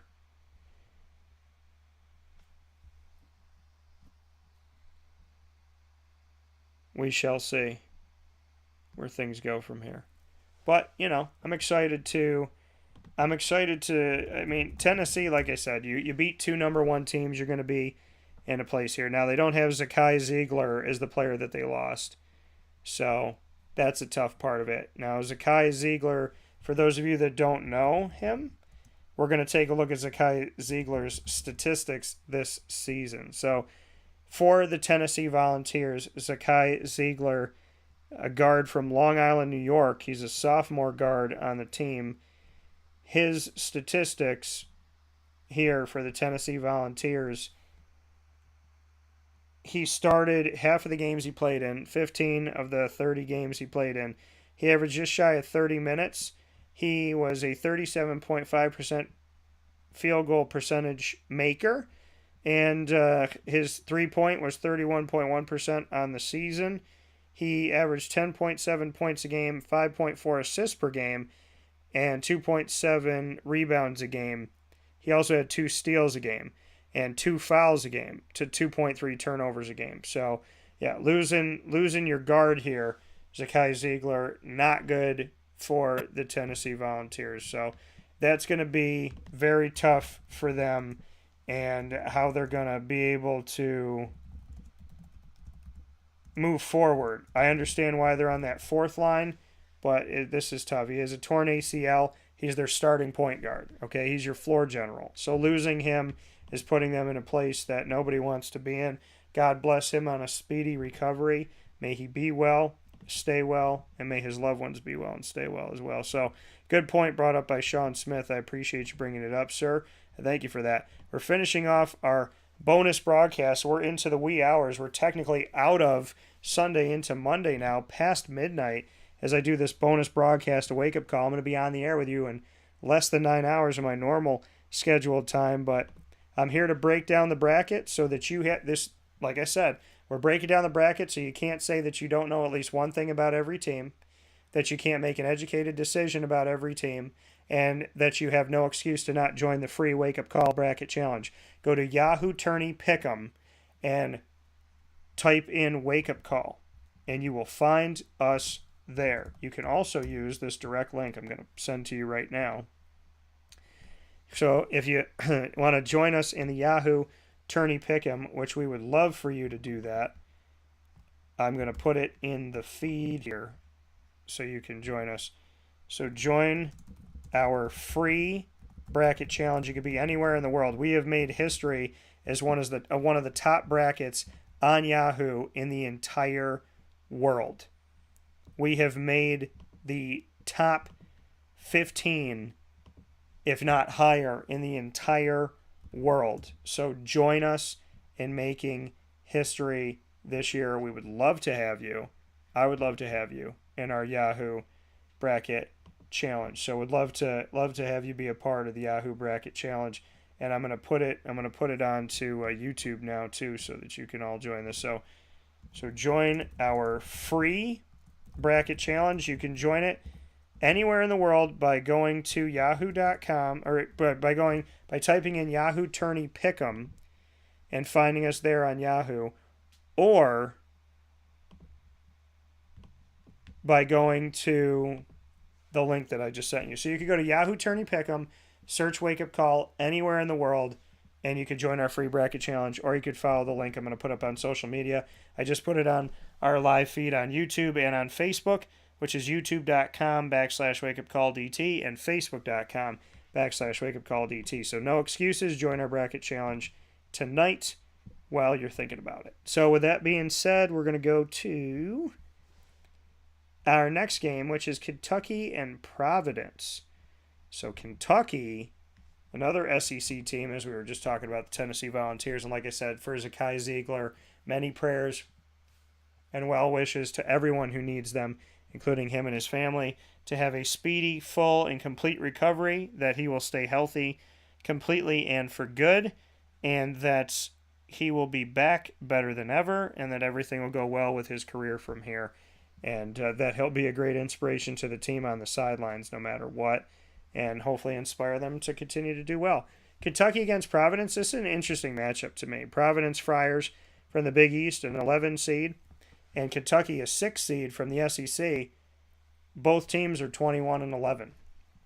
Same record. The only time that I've given you out of this entire bracket, and we're almost done, the only time I've given you any teams that are facing each other in the round of 64 or in the round of 68 in the playing games that have the exact same record. It's the only time I've done it, is right here. So, out of conference, Providence lost to Miami by 10. Ironically, they used to both be in the Big East, Miami and Providence, if you believe it. I believe it because I lived it. Miami, so they lost to them by 10 when Miami was unranked. They lost them at home. The next game, they also lost at home to an unranked St. Louis team by 3. Then they lost at TCU on the road. When TCU was unranked, they lost a few games later by 13 at TCU. And then they defeated Marquette, who is now a 2 seed. So that's a big thing for Providence. That's a feather in their cap of making the tournament. Beat them at home when Marquette was 24th in the nation, ranked 103-98. They beat them. They, within this time of beating them, after losing at TCU, they went on a 9-game winning streak, which included wins over Marquette and against UConn, who were both ranked very high in this NCAA tournament. They beat UConn at home 73-61 when UConn was 4th in the country. Then they would lose at Creighton on the road, who was unranked, by 6. And then they lost to Marquette the second time around, 83-75. Marquette was 20th in the nation. They lost to them on the road. They lost to Xavier on the road, who was 16th in the nation, by 2. That's your quality road loss that I think the committee was looking at this year. They lost to St. John's, who didn't make the tournament. They lost to St. John's, They beat St. John's 83-80 at home. Lost them on the road 73-68. St. John's was unranked both times. Second time around, they got to face Creighton. Creighton was ranked this time. After losing to an unranked Creighton on the road, they beat ranked Creighton at home. Creighton was 18th in the nation when Providence beat them on their floor 94-86. Then they lost to UConn on the road. After beating UConn at home, they lost to UConn on the road. 18th ranked UConn at the time, 87-69. They finished the season losing 4 of their last 5 games, which this is where the respect for the Big East comes in. After losing 4 or 5 games to still make the tournament, they lost to Xavier at the end of the regular season, 94-89. They lost to Seton Hall at the end of so those last 2 games of the regular season were at home. Lost to a ranked Xavier, 94-89. Lost to an unranked Seton Hall, 82-58. And then they lost in the conference tournament in their first game in the Big East tournament, 73-66 to UConn, who was 11th in the country at the time. So not a great road for Providence, and could totally understand if Providence was not an 11 seed, but an 11 seed play-in game. But they do have at least one win against Marquette and one win against UConn, and both of those teams were regarded very highly by the NCAA selection committee. So that is going to help you out when you have teams that are ranked so high in your conference that you have at least one win against. That's going to put you in pretty good footing, as Marquette, like I said, is a 2 seed who we'll get to in a minute because they're also in the East bracket, and UConn is a 4 seed in the West bracket that we just did, a 4 seed there, 4 against the 13. So with that being said, for Providence, let's go to the other side of this matchup where they are facing off against 21-11, same record as them, Kentucky. Kentucky in the SEC, ranked 23rd in the nation right now. They lost to an unranked Michigan State at home, 86-77. First loss of the season in their 3rd game of the season. They lost 2 of their first 5 games of the season. The next one was on the road at Gonzaga, who was 2nd in the nation at the time, ranked 88-72. They would go on to win 4 in a row against a bunch of unranked teams. Then they would lose by 10 to UCLA, who was ranked 16th in the nation, and that game was at home for Kentucky, 63-53. They would lose to an unranked Missouri on the road, 89-75. They would lose to Alabama on the road, who was ranked 7th in the nation at the time, and that game was 78-52. Then they would lose to an unranked South Carolina at home, 71-68. They would beat 5th ranked in the nation, Tennessee. That helps them out, 63-56 to the committee, winning against a top 5 team, top 25 ranked team in general, top 5 team on top of that, and on the road. So the committee likes those quality road losses. So they love those quality road wins. They lost to an unranked. After winning that game against Tennessee on the road, they lost to 9th ranked Kansas, 77-68 at home. They lost to an unranked Arkansas at home, 88-73. They lost to an unranked Georgia on the road, 75-68. Then they beat Tennessee again when Tennessee was 10th in the nation, beat them at home, 66-54, so that really helps you out. And then they lost to Vanderbilt twice in their last 3 games. Again, why is Vanderbilt not in the tournament? They lost to Vanderbilt 68-66 at home, and then lost to Vanderbilt in the SEC tournament 80-73. So if Kentucky is in, and Vanderbilt beat them twice, and Vanderbilt beat all these other teams, why in the Sam heck is Vanderbilt not in this conference tournament? And I'm not sitting here talking to you as a Vanderbilt fan. I'm sitting here talking to you as someone who reads factual evidence and believes that factual evidence should lead to decision-making where you are of sound mind and not just throwing something at the wall and hoping that it sticks or hoping that people don't figure out that you have an unfair bias towards certain teams and certain conferences. So just weird. How did Kentucky get in, and not only get in, but as a 6 seed, and you don't let Vanderbilt in, who beat you? I don't get it. And I want to go to Vanderbilt for a second here, folks, okay?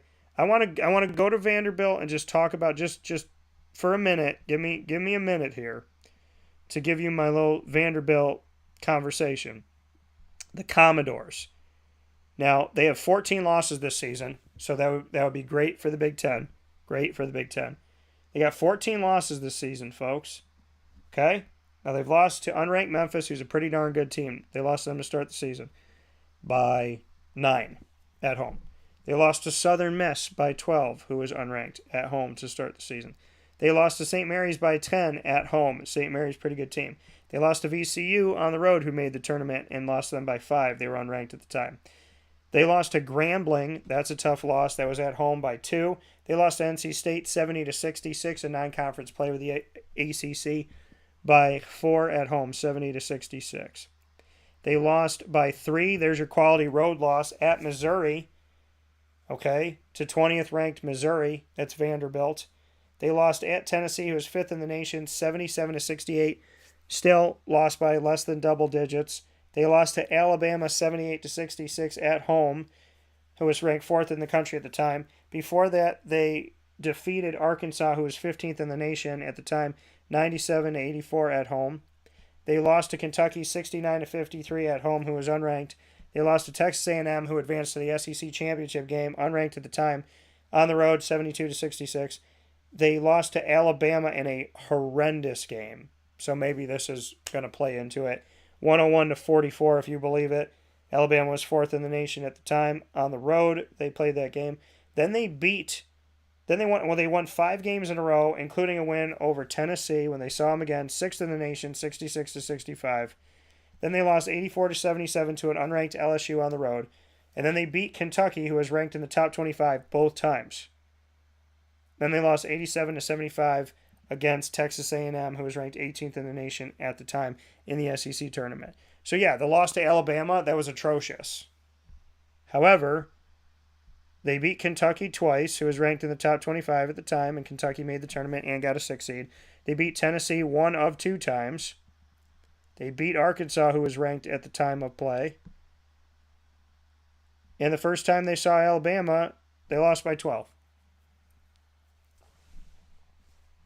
I'm just saying. Other teams have been let into this tournament this year and in past years for having much less than Vanderbilt had. I'm just saying. Because it needs to be said.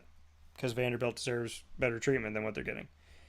So, to finish off the East bracket here, folks, as we take a look at this. So that was the 6-11 matchup between Kentucky and Providence. The only 2 teams to have the same record to be playing against each other in the NCAA tournament this year in the men's Division I field of 68.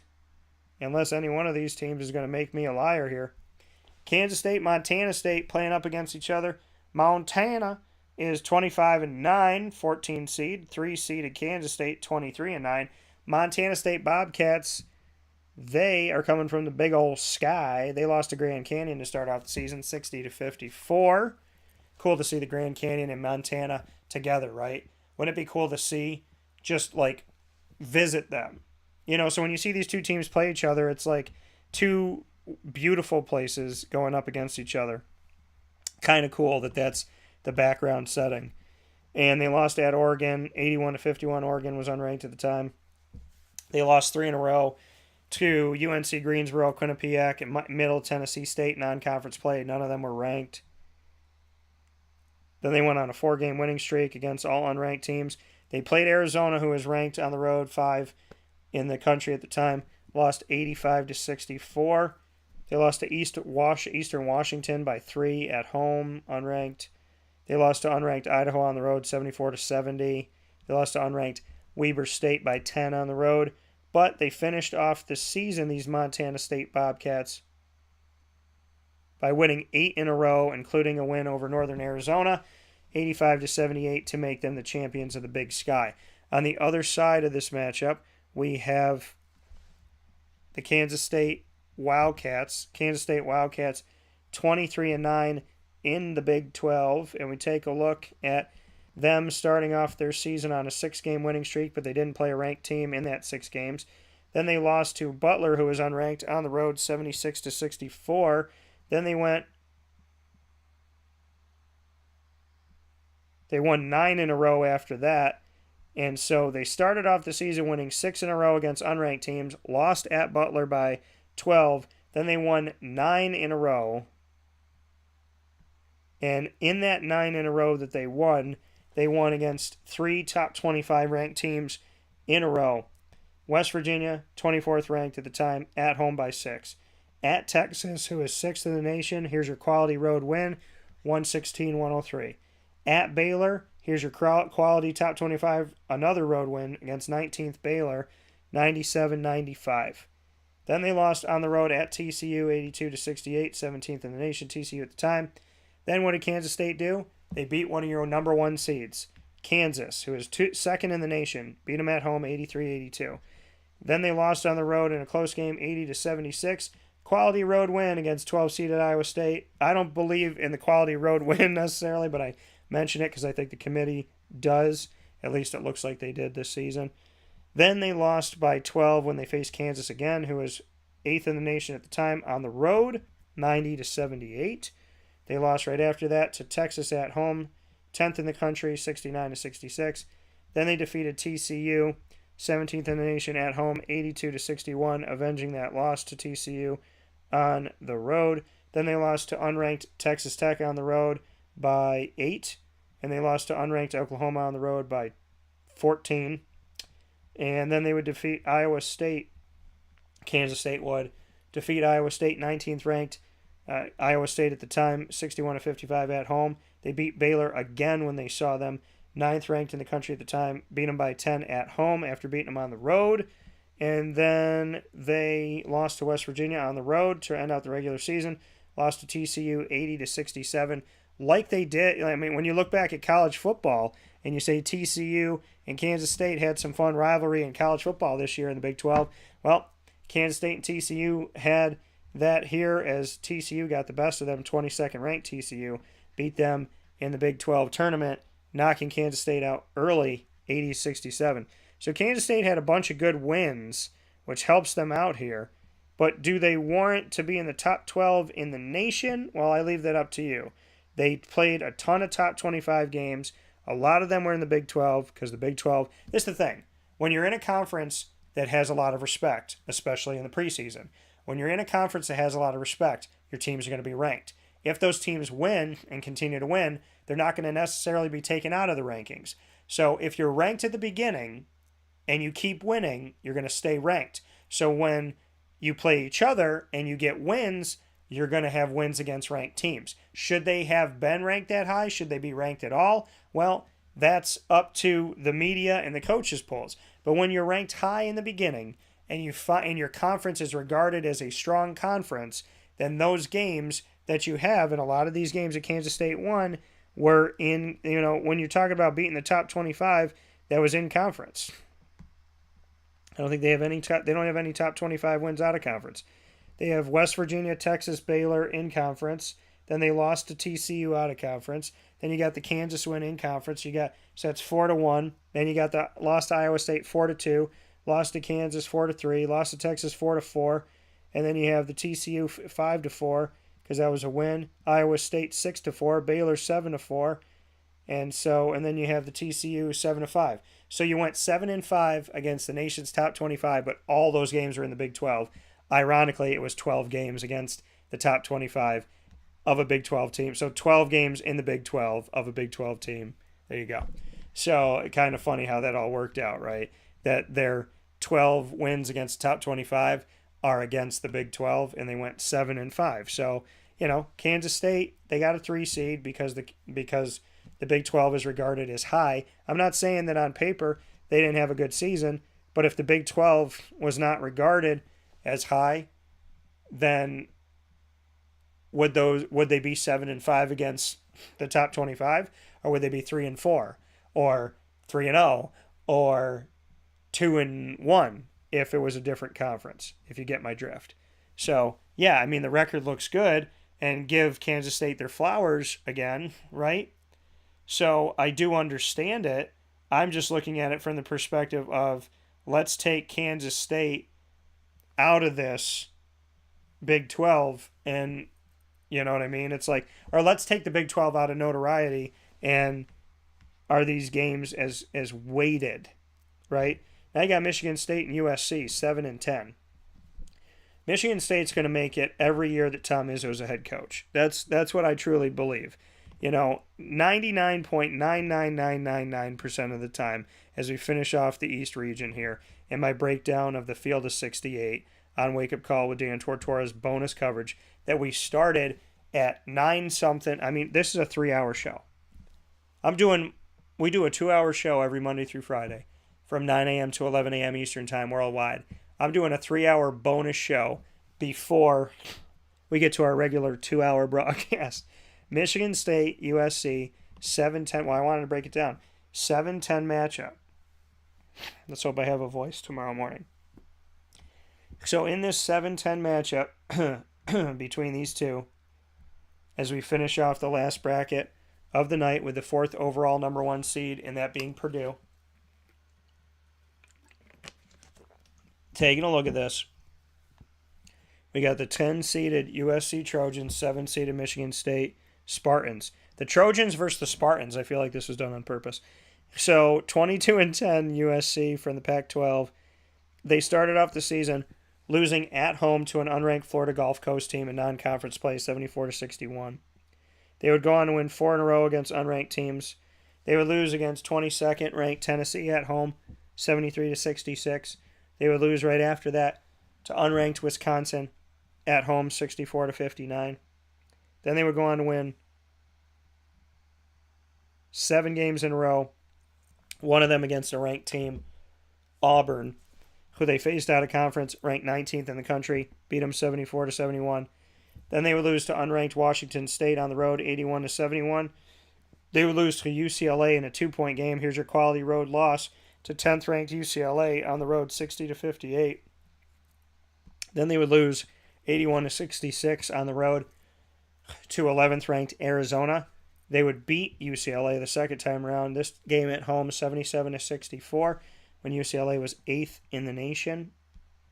So they had gone up the rankings 2 after losing them by 2. Then they beat them at home by 13. So props to that. Then they lost back-to-back to Oregon and Oregon State on the road.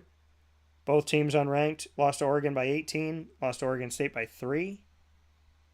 Then they would win 4 in a row against unranked teams and lose 2 of their last 3 games of the season, losing to Arizona 87-81 at home when Arizona was 8th in the nation. So they lost to Arizona both times. And then Arizona State, who they had defeated on the road, unranked 77-69. They lost to them at the end of the regular season and at the beginning of the Pac-12 tournament, 68-65. They lost to them at home, and then they lost to them in the Pac-12 tournament, 77-72. Oh, pardon me. They beat them 68-65 in the last game of the regular season at home. Lost to them in the Pac-12 tournament, 77-72. So they beat Arizona State 2 out of 3 times. Arizona State wasn't ranked any of those 3 times. And Arizona State made the tournament as well. So what did USC do that was so great this season? I mean, they lost to Florida Gulf Coast. They lost to Arizona State in one of these games here. They won 2 out of 3. They beat Auburn. They did that at home. And then went over UCLA. You know, splitting with UCLA 1-1 because they didn't defeat Arizona either one of the 2 times that they played them. So, you know, not a great season for USC by any stretch of the imagination. They become a 10 seed. Probably could have been a 14, but they're not going to put a Pac-12 team on the 14 line. They might put them on the 12 line. So maybe an 11 or a 12 based on what would potentially happen. Michigan State, they made it from this conference called the Big Ten, who has 14 schools, not 10. And I believe that they've sent 18 to the tournament somehow in some record-setting thing that doesn't make any sense. Michigan State, 19-12 this season. They lost to Gonzaga, their second game of the season, 64-63. This is their quality. This is their quality loss to a top 2 team. Gonzaga was 2. Then they beat Kentucky 86-77, who was 4th in the nation, and that was at home. So that's a big time win for them, right? And then they lost to Alabama at home, who was 18th in the country in non-conference play, still 81-70. Then they lost at Notre Dame, who didn't have a good season, unranked 70-52. Lost to Northwestern, who didn't have a great season. That was at home 70-63. Then they would go on to win 7 games in a row. Only one of them was a ranked team at Wisconsin, 69-65. Wisconsin was 18th in the country at the time. They lost at an unranked Illinois, 75-66. They lost at home against a third-ranked Purdue, 64-63. It's another quality loss against a top-ranked team like the Gonzaga loss. They defeated Rutgers, who was 23rd in the country at the time, at home, 70-57. Lost to an unranked Indiana, 82-69 on the road. Lost to Purdue 77-61 on the road, when Purdue was 1 in the country. Lost their second game to Rutgers when they went on the road to an unranked Rutgers 61-55. Lost to an unranked Michigan 84-72 on the road. Defeated Indiana 17th in the nation at home 80-65. Lost to an unranked Iowa 112-106 on the road. And would go 3-3 in their last 6 games, beat Ohio State in their final regular season game 84-78, who wasn't ranked, and then would lose to them at their beginning of play in the Big Ten tournament 68-58 and get bumped out of the tournament after their first game. So basically, if you're in the Big Ten and you qualified for the tournament, which, for those of you that don't know, all teams qualify for the tournament. So if you qualify for the conference tournaments, if you qualified for the Big Ten tournament, which everybody does, so I was being facetious, if you qualify and you lose your first game, there's a really good chance you're going to make the NCAA tournament with 12 or 13 losses. If you're a Big Ten team with 11 to 13 losses that went to the Big Ten tournament and lost your first game, many of them got in. So what do you say to Vanderbilt? What do you say to Tulane? What do you say to some of these schools out there that didn't get in when you're putting in 11 to 13 lost teams that didn't win one game in their conference tournament? It's not like they went into the tournament as the number 1 seed. It's crazy. Final game. Marquette, Vermont. 2-seeded Marquette, 15-seeded Vermont. Vermont comes to us from the America East. Their men's and women's teams are good. And Marquette comes to us from the Big East, which makes no sense to people because Marquette is in Wisconsin and Vermont is in the East, but Marquette is not. Now, Marquette has been a part of the Big East for a long time, though. Vermont Catamounts, 15 seed. They went 23-10 this season. They started off their season with a 1-6 record.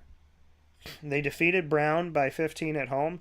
Then they lost at St. Mary's, at Fullerton, at USC, against Iona, and at Yale. But give them some credit for playing St. Mary's, USC, and Iona.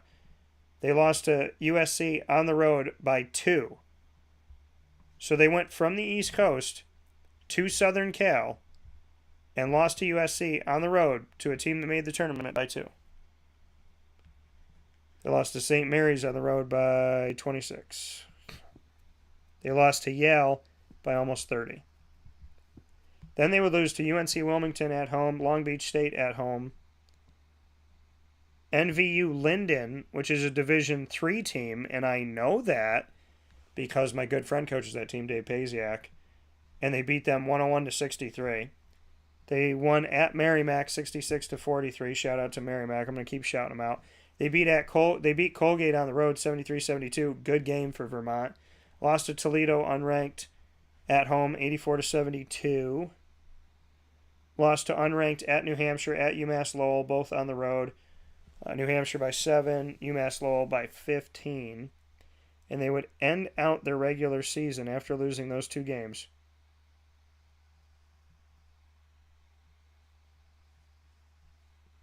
by winning 15 games in a row. Granted, against unranked teams, still hard to do, especially in your conference, because they were all conference games. So after losing 2 games in a row on the road, Vermont Catamounts will win 15 in a row, including all the wins they needed for the America East title. That makes them the 15 seed, winning 15 of their 23 games to end the season. Think about that. Think about that. They were 8-10 with 15 games to go. 8-10. And they end up 23-10. The Marquette Golden Eagles won the Big Old East. And again, folks, I love the Big East. I love the teams in the Big East. Geographically, it doesn't make sense. Historically, people don't think Marquette Xavier when they're watching a Big East finale. They think St. John's, UConn, Villanova, Syracuse, Pittsburgh, Notre Dame, maybe Louisville, Georgetown, Seton Hall. I'm just talking about history. Love Marquette. Big fan of the Golden Eagles. I've liked them since Buzz Williams was there. So they played Purdue. Here's your quality road loss. They played Purdue when Purdue was unranked, believe it or not. Purdue was unranked at the beginning of the season before they got up to number 1. Purdue, they lost to Purdue 75-70. So for Marquette, that's quality loss, non-conference, 3rd game of the season. They lost to Mississippi State by 3 at home, who was unranked. They defeated Baylor in non-conference play, 6th in the nation, beat them by 26 at home, 96-70. That's a big game for Marquette. Big East, Big 12, that fight. They lost to Wisconsin by 3, who was unranked. They lost to them at home. Lost on the road at Providence, unranked, 103-98 in conference. Lost to Xavier on the road in their first game against each other this season. Xavier was 12th in the nation at the time, lost by 4. They defeated UConn right before that. UConn was 6th in the nation, 82-76. If you go back and look at this, they had a 5-game winning streak, a 3-game winning streak before that, won 8 of 9. So winning 8 of 9, then 8 of 10 when they lost to Xavier. Then they went on to win another 5 in a row. So then you got, you look at that. So you've won 8 of 10. Then you win another 5 games in a row. So then you got 13 of 15 that you've now won. Then they lost to UConn in the rematch at UConn, 21st in the country at the time, lost by 15 to them. And then they ended the season by winning 9 in a row. Those 9 in a row included a rematch with Xavier. They beat them by 1 at home. Xavier was 16th in the nation. 1 at 19th ranked Creighton by 2. And then they beat UConn again. And this time was in the Big East tournament, 70-68, when UConn was 11th in the nation. Then beat Xavier again, 15th ranked, to win the Big East championship, 65-51. So that's some good stuff there. That's some good stuff. After losing to Xavier, you win 5 in a row. Then you win 9 in a row. So after losing to Xavier, you beat Xavier twice. And you win 14 of your last 15 games, including those 9 in a row. Pretty good for the Golden Eagles, who deserve to be Big East champions. So with that being said, now that it's past 12:30 in the AM, we have done about we've done a over 3-hour broadcast with you, breaking down the tournament. You have no excuse. You now know every one of the 68 teams. You know their names. You know the conference they play in. You know the nicknames of their teams. Like the Marquette Golden Eagles. So you know their names, you know their conferences, you know their records, you know their matchups, you know what they've done, you know who they've beaten, you know who they've lost to. You got all the information to join the Wake Up Call Bracket Challenge. Go to Yahoo Tourney Pick'em, type in Wake Up Call in the public groups, you'll find us, or follow the link on our social media, and we'll see you in our bracket challenge soon. In the meantime, I appreciate you. Find us on Facebook at Wake Up Call DT, Twitter at Call DT, and Instagram at Wake Up Call _DT. For now, from the Cafe Kubal Studios, I say God bless. No